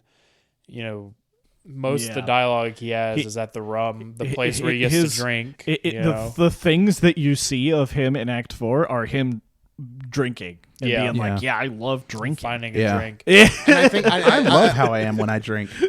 And I think that works narratively on two levels. One, it is separating you from him, like you said, but also it is losing him to that vice. It's like he's not around because he is so preoccupied with doing that. And here was the other interesting thing to me is like Conway, and I liked this choice, but it's like Conway becomes, in some aspects, a better person when he's drunk. Yeah.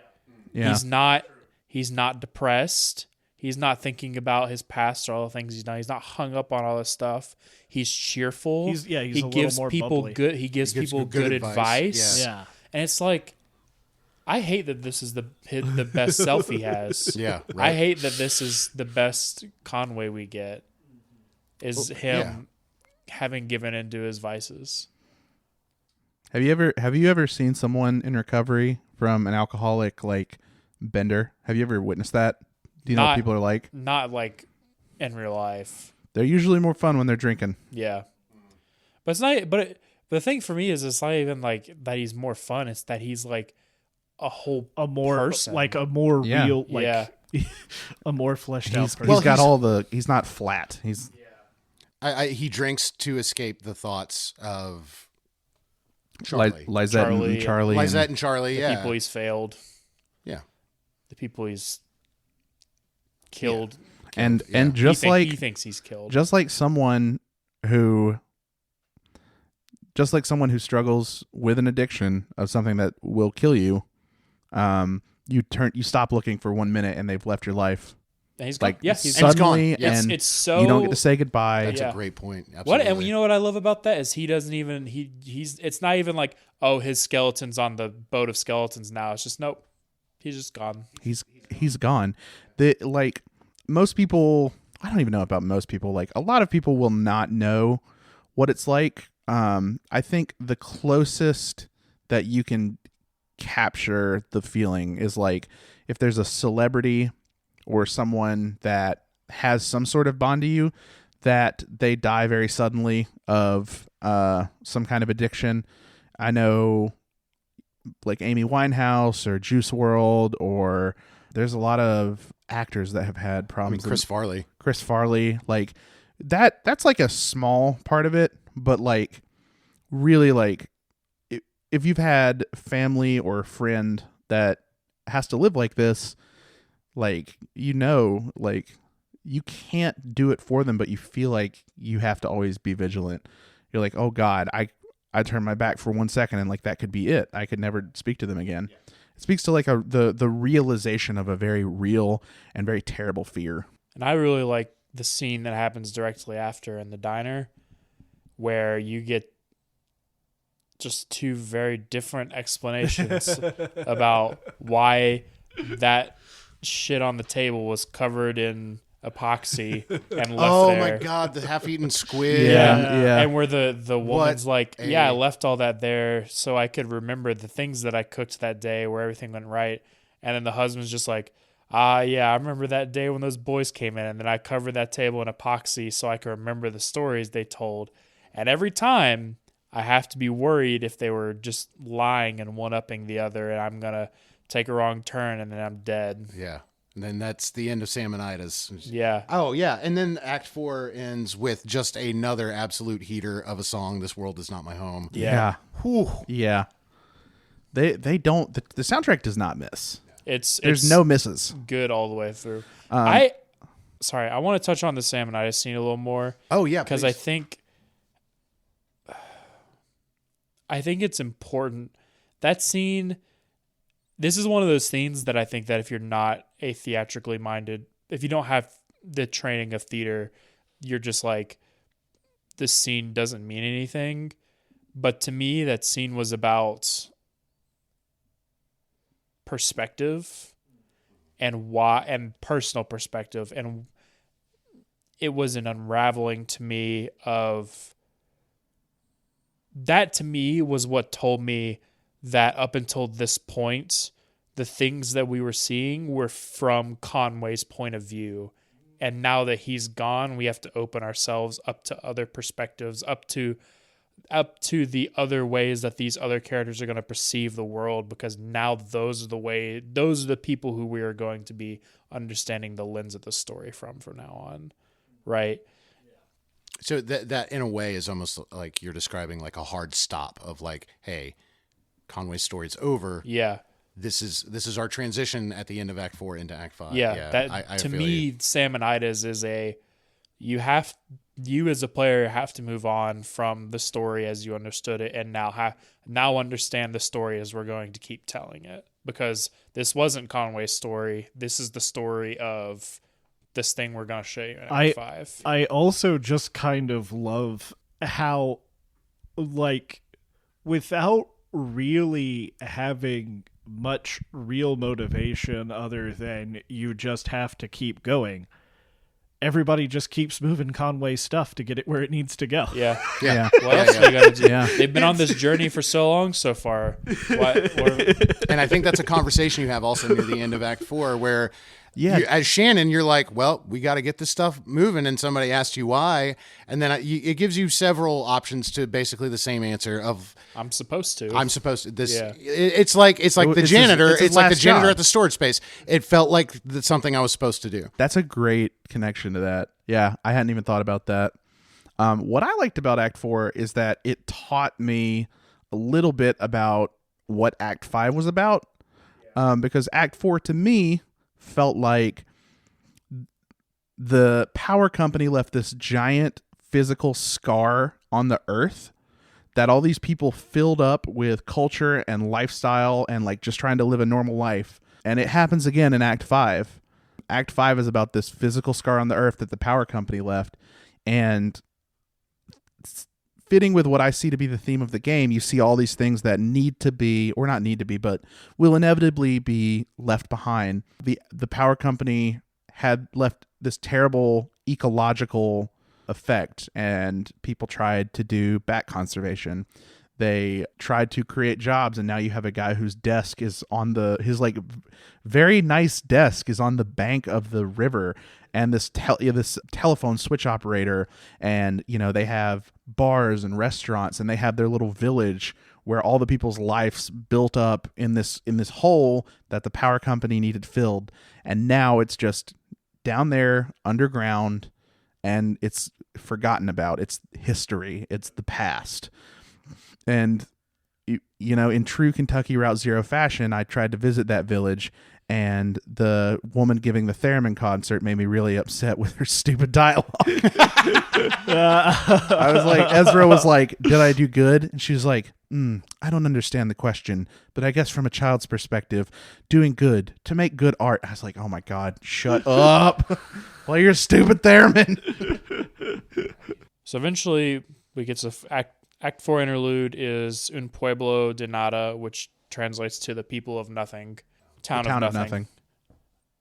And it is, you play as the producer of this local TV station, public access television station during a horrendous rainstorm that eventually washes everything out in a way. My favorite thing in the game happens here, not my moment. my favorite thing to happen in the game happens here is when that random lonely dude just calls in to Jeff. Yeah. I love Jeff. He just talks at Ron. He only talks about old episodes, nothing specific. Yeah. Anyway, you know. and, It just goes and goes and goes. You just keep clicking. It's so good. It's great. That is a great moment in the game. My favorite thing happens in this interlude in the whole game too, which is the introduction of Slow-Mo Crow. Slow-Mo Crow. My beautiful boy. Your beautiful boy. He's wonderful. I love him. The character like sees him, and you know they think he's like a cute little bird because it draws hearts. Draws around hearts, him. yeah, Oh my and God. little explosion lines. Yeah, love Slow-Mo Crow. I love the weather report where it's just Oh. the person playing the theremin and then a guy like Painting? doing a painting. yeah. It's so good. And if you watch, there's a YouTube video, like a 30-minute YouTube video that goes along with this interlude that is the actual show as you would see it on TV. And that section is wild. Everything in that tape's wild. Yeah. Look, I'm telling you, if you've not Everything in that watched it, tape is please go watch it Go and watch just watch Ron's fucking line read of Ron everything on owns- that tape was wild. It's we'll It's watch it. so We'll watch it good. after, but God, it's so funny. This was such a fun little thing because it's like And it needs to be because, good God, Act 5 is very depressing. It's a gut punch, but I don't know. I found Act 5 to be. We'll get to it in Act 5, but like this is like watching an apocalyptic event happen, watching a way of life fade, watching an archive of. It's like watching the burning of the Library of Alexandria. They have this little public access TV station has a almost complete archive of all of the videotapes ever made in this little town. Yeah. And it's like meticulously archived. They've got it in a corner where it won't be hit with sunlight, and it's in the most dehumidified corner. And it's like the one thing they do is if you bring in a tape, they will archive it and they will play them sometimes. And then you watch it all get destroyed by the winds flood. of nature. Also, just while this is happening, we finally see Weaver again, and by see Weaver again, I mean she is a weird entity who steals their signal sometimes. It shows up on the TV. It a la turns The out Ring. and it was actually a greater cinematic universe because Weaver is the ring girl. That's true. That's true. So yeah, my only note I wrote down for En Pueblo Nada, the translation, and then I just wrote Weaver equals ghost, and then underlined it. Yeah. But no, this was my favorite interstitial. One, because you don't move as the player. You rotate. The camera rotates around you. The character you're playing, Emily, thank you. She moves. Like you can guide her to different places, but otherwise you are in a central fixed point and the action just happens around you. And I think it's a much funner mechanic than it was in Act 4, not only because, between Act 3 and 4, the entertainment, because the entertainment is just so sad. But this one is actually, like a little more. It's a little more whimsical. Yeah. Which is Because insane. everybody is taking it in such stride. Like, even though there's this torrential storm, you hear everybody's just like, "Oh, you got a tape? Why don't you come on down?" And then that poor guest. The guest on, and then The Ron guest. falls asleep. Oh yeah, Ron falls asleep. Is he okay? Yeah, he just falls asleep sometimes. That's just the thing that happens. Like, this woman clearly had no idea what she had been signed up for, and she's like, "Is this normal?" And everybody's like, "Oh yeah." You're staying at where are you staying? Ron's house. Ron's that's loft? his barn. Ron, Ron, barn. people can't- Ron, loft. people can't sleep in your barn. Ron shrugs. That's all it says. Ron shrugs. Fucking Ron. Like, Ron might be the best character in the game, honestly. So good. It's so good, and it's insane to think that you're watching the end of the world for these people. That some of them will die. You find their ghosts later. Some of them, this is their entire way of life disappearing, and it's like, it's filled with humor in all of the cracks. The host, at one point, she says, like, she calls out the show number. Like, that's how they keep track. And she's like, 8962, I think is the number. And she's like, wow, that many shows, really. I started when we were in the 5s. Yeah. So she's done this every day for 3,000. If you want to calculate how many 10 days years. that is. 10 years. 10 years, yeah. So like there is a lot at stake here, but everyone is just barreling through because it seemed like the thing they had to do. It's so wonderful. It's so wonderful. I remember I messaged you during this part, and I was like, I wish the entire game worked like this, because the mechanic of just seeing the scene and you just rotate around and like do what you want to do. That was fantastic. I think one of the biggest things to note about this game is that you can really tell that the more game they made, the better they got at making a game. Yes. And you really see the developers like cut their teeth on experimenting and trying new things and like allowing themselves to play more in the medium of being a video game. Well, I had a unique look briefly. As they were working on Acts 4 and 5, they started a Patreon, which I immediately like signed up for. And so you got a lot through their Discord channel and on their private YouTube channel, like a lot of behind the scenes looks and just the tedium of what goes into game programming. Like there's a lot of shots of him using like wire vector art to control the animation of Blue, the dog. And just it's like a time-lapse video and it's sped up, and then it shows the final process, and it's like the dog walks from one side of the screen to the other. And that took 45 minutes to an hour, So you understand the scope even for like something. It's got like a vector art design. It's got like a bit of a not bit pixel, but I mean like it's like vector art, like vector art, line. Everything is just like lines. Yeah, no cell shading or anything like that, but it's beautiful. But you understand that even with an indie, like a simple indie game like this, just the amount of work that it takes as a designer, because these guys were writers, and one guy was, I think, like an asset designer, and then a musician. It was just these three guys. Yep. Do you think it contextualizes the way that they portray the artists in the game, the Junebugs and the Johnnies and the Lulas? I think it affected it. I think it impacted it for sure as they got deeper and deeper into the game, like you said. How they cut their teeth, because this was their first game. I'm pretty sure they did like a couple of like free release, like very small games, but this was like their first major release, and it was a home run. So in Act 5, you play as you're a kitty cat, and you just run around and like listening to what all these people are doing. And it turns out that 5 Dogwood Drive was never a real place, pretty much. It was just a concept. It's a weird pentagon with no doors, just 4 solid white structure. steps. Like, do you remember in Beetlejuice, like when they show the house after the eccentric couple moves in, and then there's that patio that has like half a wall? Yes! That's what it looks like. Yes. It's like, of course. Yeah. It's not even a house. Of course. And the first thing you discover is that there are 2 horses that have died. The neighbors, they call them the neighbors. More specifically, it's the silver one and the other one, which I love. No, but they address that, don't they? Yeah. There's in the dialogue, like during the funeral. The funeral, yeah. Someone says, "I didn't name them," and I think I wish I had. Yeah, I wish I had. I said I didn't name them because they weren't ours to name. That's exactly what I said. Yeah, that's what another thing I find really cool about this is like you can choose the motivations of like why they had the fucked up names, and it's like they're all equally like that's the whole game though, they're right? all very poetic, right? The whole game is you as a player get to reflect on either one, what you think the emotions of these characters would say, or like what these people would say, or whatever, and 2, just like you as a person. Like originally I had written down my notes saying this game is a little bit of a Rorschach test, and I took that out because I don't think it's quite accurate.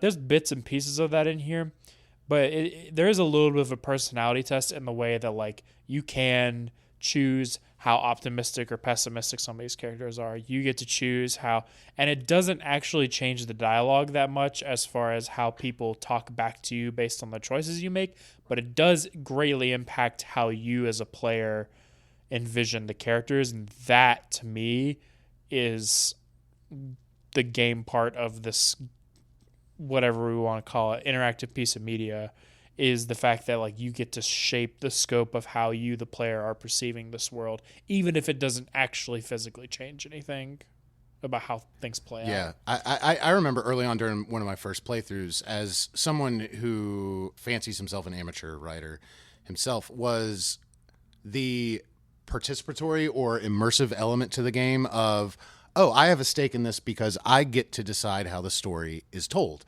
Like, I get to choose the combination of words that sound the best to me, or for whatever motivation I have as a player, I am immersed in it as a co-creator of sorts of the game. I get to drive how the game feels aesthetically. I get to make those choices. And I love that. It is wonderful. It is wonderfully done. And like, from things that are as low stakes as like why those horses that died are named that way, to like, who's gonna try to rebuild the town? Yeah. Whereas like there's such a wide berth of things that you get to have. You get to kind of push in certain directions. Some people you don't, you know, with respect to staying in the town, some people are gonna leave. But so you can't do everything. But there are so many things that you can leave your own touch on. And like the town itself is interesting, right? Because like one big thing here, I think, is you running into the Bureau of Reclaimed Spaces person. Yeah. And being like, hey, like you can pick, like, you know, maybe you shouldn't reclaim this space yet or whatever. Please fuck off. Yeah. Kindly. Get out of here. You are a sellout. Yeah. And, you know, like processing the whole thing, right? So like this place is very historical. It's where like the people of the Pueblo de Nada came. They had the horses and everybody was just like, okay, these horses are free and live here. And, you know, that's why the neighbors are a thing. The tree that owns itself energy. Yeah. Oh, yeah. For sure. And, you know, like, it's also like a native burial ground. Throughout this act, you see ghosts that are probably the natives. Yeah. I didn't fully process the story of the seer. The shade, I don't think you're really supposed to because you only get bits and pieces of it. But to me, the shades is all the people that have died here before, but also the people that are still here and the pieces of them that they have left behind, right? The things that will be there forever as a result of these people having lived in this space.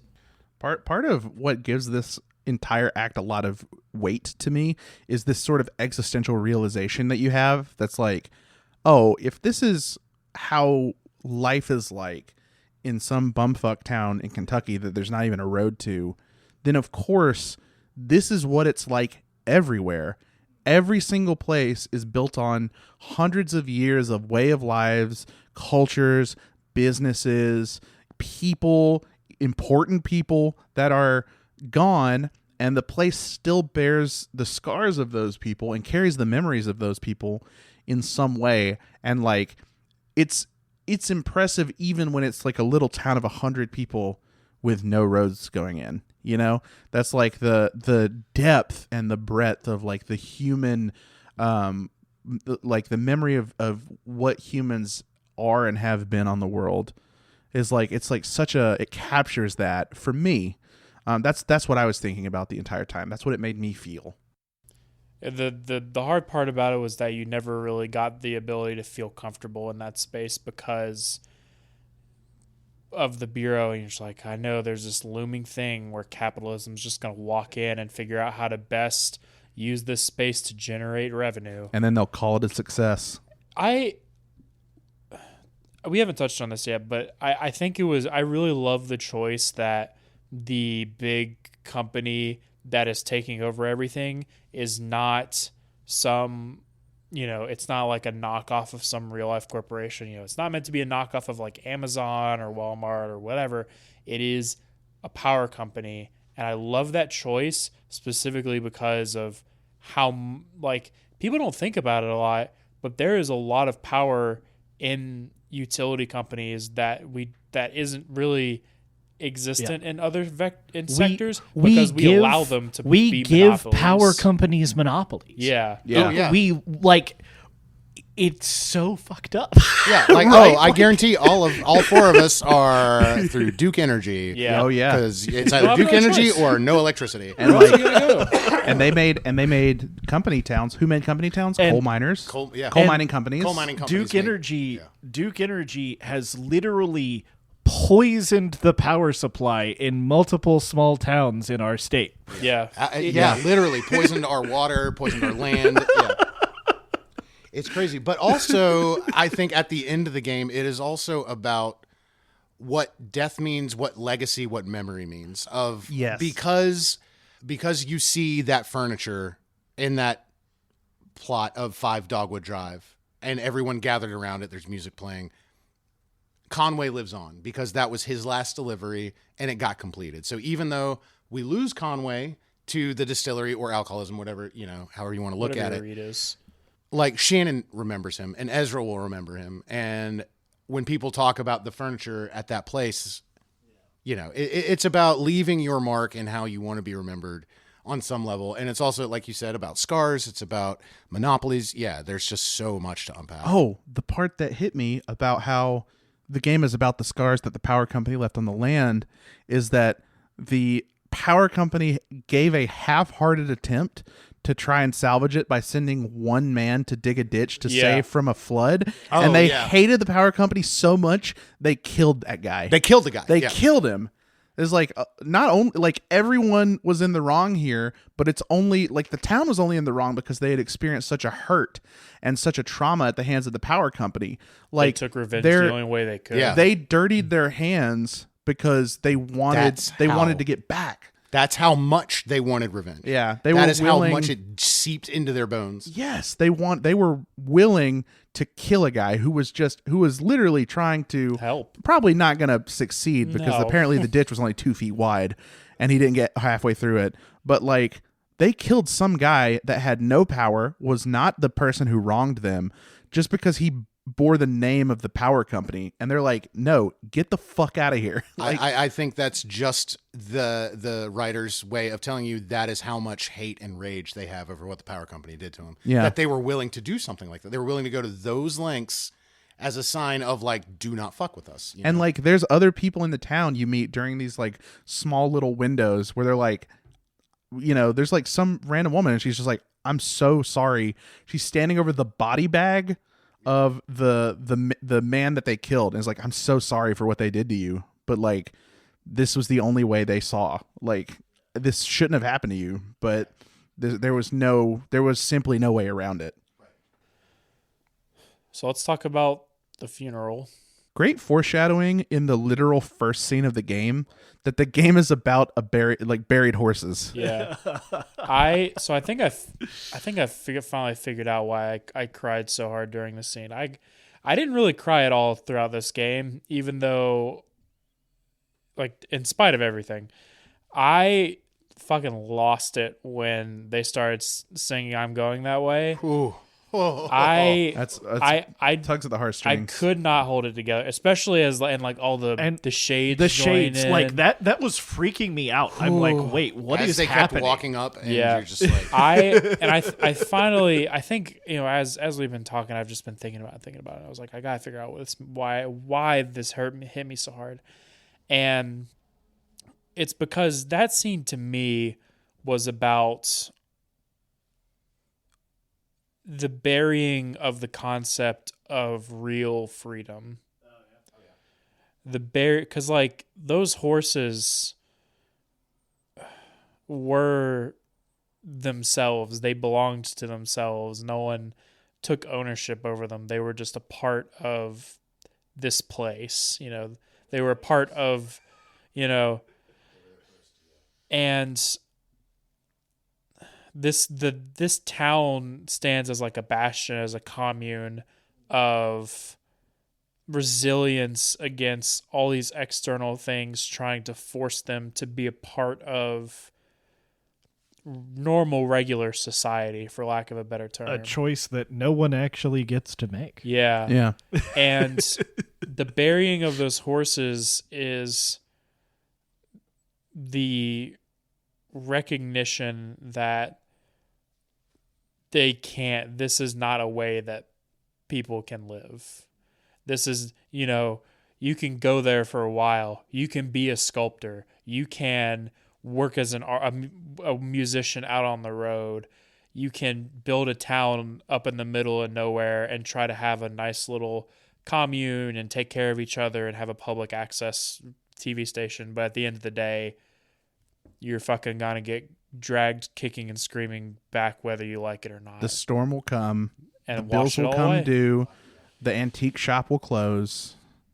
And I was like, God, fuck. Yeah.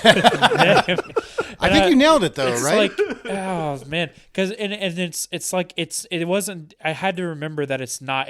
It wasn't just the horses dying and the horses getting buried. It's everything. Every person in this game. Conway escaped it through alcoholism, but eventually he got dragged back. He got back to sobriety, and that was the other thing, right? Is like Conway. He is a more whole person when he is drinking, and that's not okay, right? But that was his escape from capitalism and the horrible things that happened to him as a result of having to live in a world where he had to work for all the time. Living in a world where, as a result of him not laboring, a kid died, and he has to live that for the rest of his life because the labor had to be done. You can't not build the roof on that house. I can't not fix the roof on that. It's brutal. It's all futile. It's all futile. Yeah, dust in the wind. But I think the important thing that this game tries to remind you is that even if you're going to be a nihilist, you have to be there for the other people in your journey. Well, and I mean, it's also just like people find a way to keep going, right? Like, the game is ending here, but like it doesn't feel like an end for like any of the characters, right? Like it depends on like how you did conversations and stuff, but like the way I see it, the way I had conversations, Ezra's gonna be the drummer for Johnny and Junebug. Yep. Yep. No, that's what I did. Yep. Absolutely. He's gonna push the buttons really good. Yeah, I know all the buttons. And I think the most devastating to me thing in this game, besides Conway going, because that goes before the end of the game, is just like the destroyed TV station. Like, it just feels so bad because this is a pain that I felt for a long time. Is people don't really get things that are their own thing anymore. It's like, I've had, because like I work for a company right now, right? And I do like interesting, difficult work doing what I do. But like ultimately it doesn't mean anything, and it doesn't matter that it's me that did it. Yeah. Right? It had to be done. The company did it. Yeah. It is the company's success. It's not mine. Right? Like it's and and thinking about even things like YouTube or whatever, it's like you can't do YouTube forever. Yeah. There are lots of big people retiring from YouTube right now, and like either you can't do it forever or you have to completely change what you're doing to keep up with what YouTube wants. Right? It's and then at that point, what's the point? And then furthermore, like zoomed out even further, what is art at that point? Are you making art or are you just making content? Yeah. I think going back to TV station, in the interlude, the TV station is the whole world. In Act 5, the TV station is a fraction of the screen. And I love that concept. Yeah. But I also think it's about ultimately, like we're talking about tenses, right? Like past, the future. Like I also think that as the game ends and everybody is together and you have that longing sense of community, the reclaimed spaces is coming, things are going to change objectively based on the narrative for the worse, but you still have this moment in time where everyone's together, the sun is shining, you're a cat, that's pretty cool. Life is good in that moment. And I do think it's about appreciating those small moments. Like you said, like we're dropped in this moment in time in this game, and the game doesn't end for those people that we meet in this game. Life continues. I love the little scene between Johnny and the guy who owns the waffle shop. Oh, He's yeah. like, I gotta teach you how to make the waffle recipe because I'll be goddamned if I let one of those bureau motherfuckers eat a single waffle. He's like, yeah. No waffles for those No guys. waffle for them, for the company men. Hell no. Yeah. All right. good. Well, I think we've gone on long enough. One moments. Let's talk. Let's wrap it up. Let's bring things to a close with our one moments. I feel like we've explored everything enough that we won't have to embellish too much on why they were important to us. But I think it is important for a game like this for us to all speak on the one thing that will be with us. Buck, why don't you start us off? Mushroom gathering scene. Yeah, so I forget is it the theremin lady or the lady who pilots the ship? It is the lady who pilots the ship. Okay, that's Claire, right. I Claire? think it is. Yeah. Yeah. Clara. Yeah. what, Her dog. ship pilot and Ezra go out and gather so the ship pilot lady is really interesting because she Yeah, we barely even talked about her, and she's awesome. She's the ship pilot, Midwife. a midwife. Oh, yeah, she's badass. Like, everything she does is badass. She's a midwife because she miscarried. Yeah, because and she doesn't want miscarried. anyone to ever go through that again. And that is why that's my moment, is like you gather these mushrooms and like that scene as you go through that whole mushroom gathering scene, you kind of you get her life story effectively through that. And I don't want to talk too much because this podcast is very long, but that moment for me specifically is what's going to stick with me because it was very beautiful writing. That was also one of the only times you got both perspectives of both characters. Oh that were yeah, in the scene. two perspective thing. Yeah, that was also very cool. It was really cool. I liked that. Mason? My one moment has to do with a very specific point in my life. During 2020, at the height of COVID, I lost my job in October, which means I lost my health insurance. And then in December, I got COVID. And that really hurt me in the course of this game because at one point towards the end of Conway's life, he's like, I got to go to work at the distillery tomorrow. They said they figured out a way to roll my medical debt into my debt. And then you can make Shannon say, that doesn't sound like a great idea. And Conway is just like, this is like a whole big system. They've got it figured out. I'm just going to trust them to take care of it. And I was like, oh my God. I remember being that, just like my life or death is so entwined with this company I work for that if I, when I got fired, it's like, I can't go see the doctor anymore. That has been taken from me. And it's like, yeah, he's just not voluntarily, but he's like wrapping himself up in that terrible thing of his own volition just because it's like the most convenient option. Like it's so much harder for him if he has to deal with these two debts separately that he's just going to concede to this like terrible fucked up thing. It made me think a lot about that time that I lost my job and then I got COVID, it was like, yeah, because if you stop working, you don't get medicine. My one moment was going through the bat sanctuary. The stretch from when you see the monument to the workers who died, I had that whole thing where it's the writing is like, this is for the people, we never found their bodies, so we have to assume that they're buried here, that they were buried under the water. I swear to God, if any of you power motherfuckers come up and try to take these things, they're going to beat the shit out of you. All the way through the end of the Batcave, because it's just like the explanation of what the Batcave is and how all of it works.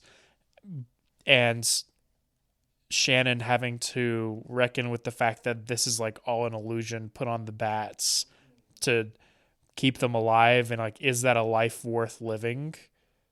And how that plays a greater part in the narrative of the game. And I was like, this is a really like good summary of where we've been at for the game at this point. And I'm really glad that they kind of let you enjoy this very simple boat ride, especially with the things that are about to happen. So, John? My moment, like I said, I played through this a few times before, and I've always had to focus on the sound and the music. But one thing that jumped out at me was in Act 5, at the end of the funeral, they sing the song, I'm Going That Way. And then it's like an overhead shot. You're still the cat, but like you see the open grave with the horses in it, the crowds of people, the shades start disappearing one by one. And then the music fades out, it stops. And then for just a couple minutes, if you choose to stay there, which I did, there's no music, no ambient sound. You just hear the sloshing of footsteps because of the flood as people walk away from the funeral, because what else are you supposed to do?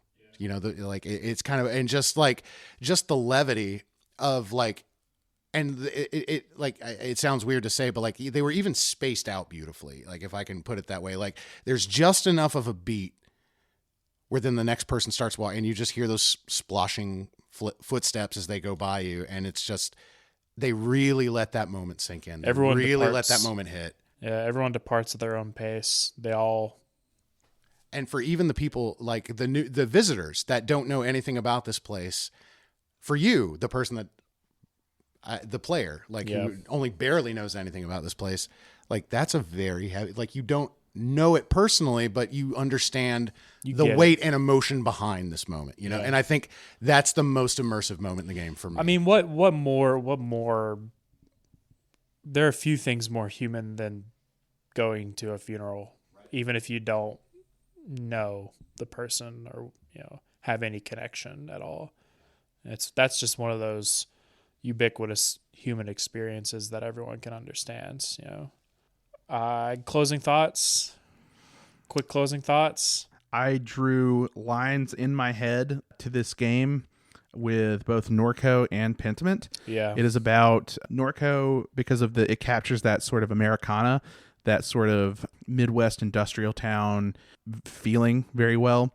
And with Pentiment because it's literally about like the being built on the bones of the past. Yeah. Which Pentiment is a lot about to me. Very much so, yeah. Anyone else? Closing thoughts? I would like to put forth a kind of mental challenge to folks. Mason, this isn't an attack on you, but I think people limit what video games can be in their mind and how they can engage with them based on specifically exactly what they want out of a video game, which is not a bad thing in terms of like having preferences. Everybody's got their preferences for art. But I think doing something that is unfun for you is good for you, just like on a base level.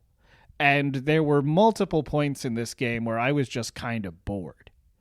But I just kept playing. Well, I mean, I kept playing because I have to record a podcast. But like, you know, it's a lot of, you know, I always, unfortunately, if I'm playing a game on Steam, will look at the Steam reviews, and I always inevitably am like, wow, this person is very stupid. Because like, that's your average Steam reviewer. I'll read a review and it'll be like, why wasn't this a movie?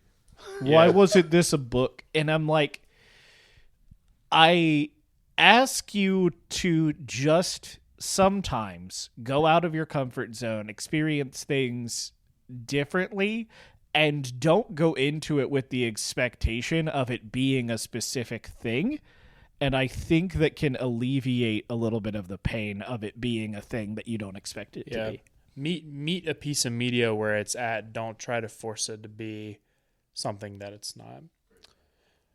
So next week or next episode, we're going to be talking about Citizen Sleeper, which whenever I look up stuff about Disco Elysium, this game comes up a lot. So I watched the trailer for it on the PlayStation Store, and Haley and I both immediately drew comparisons to Disco Elysium. It's available on literally everything: Switch, Xbox, PlayStation. You can run it. You can run it on a single cell. Yeah. So that'll be what we're doing next time.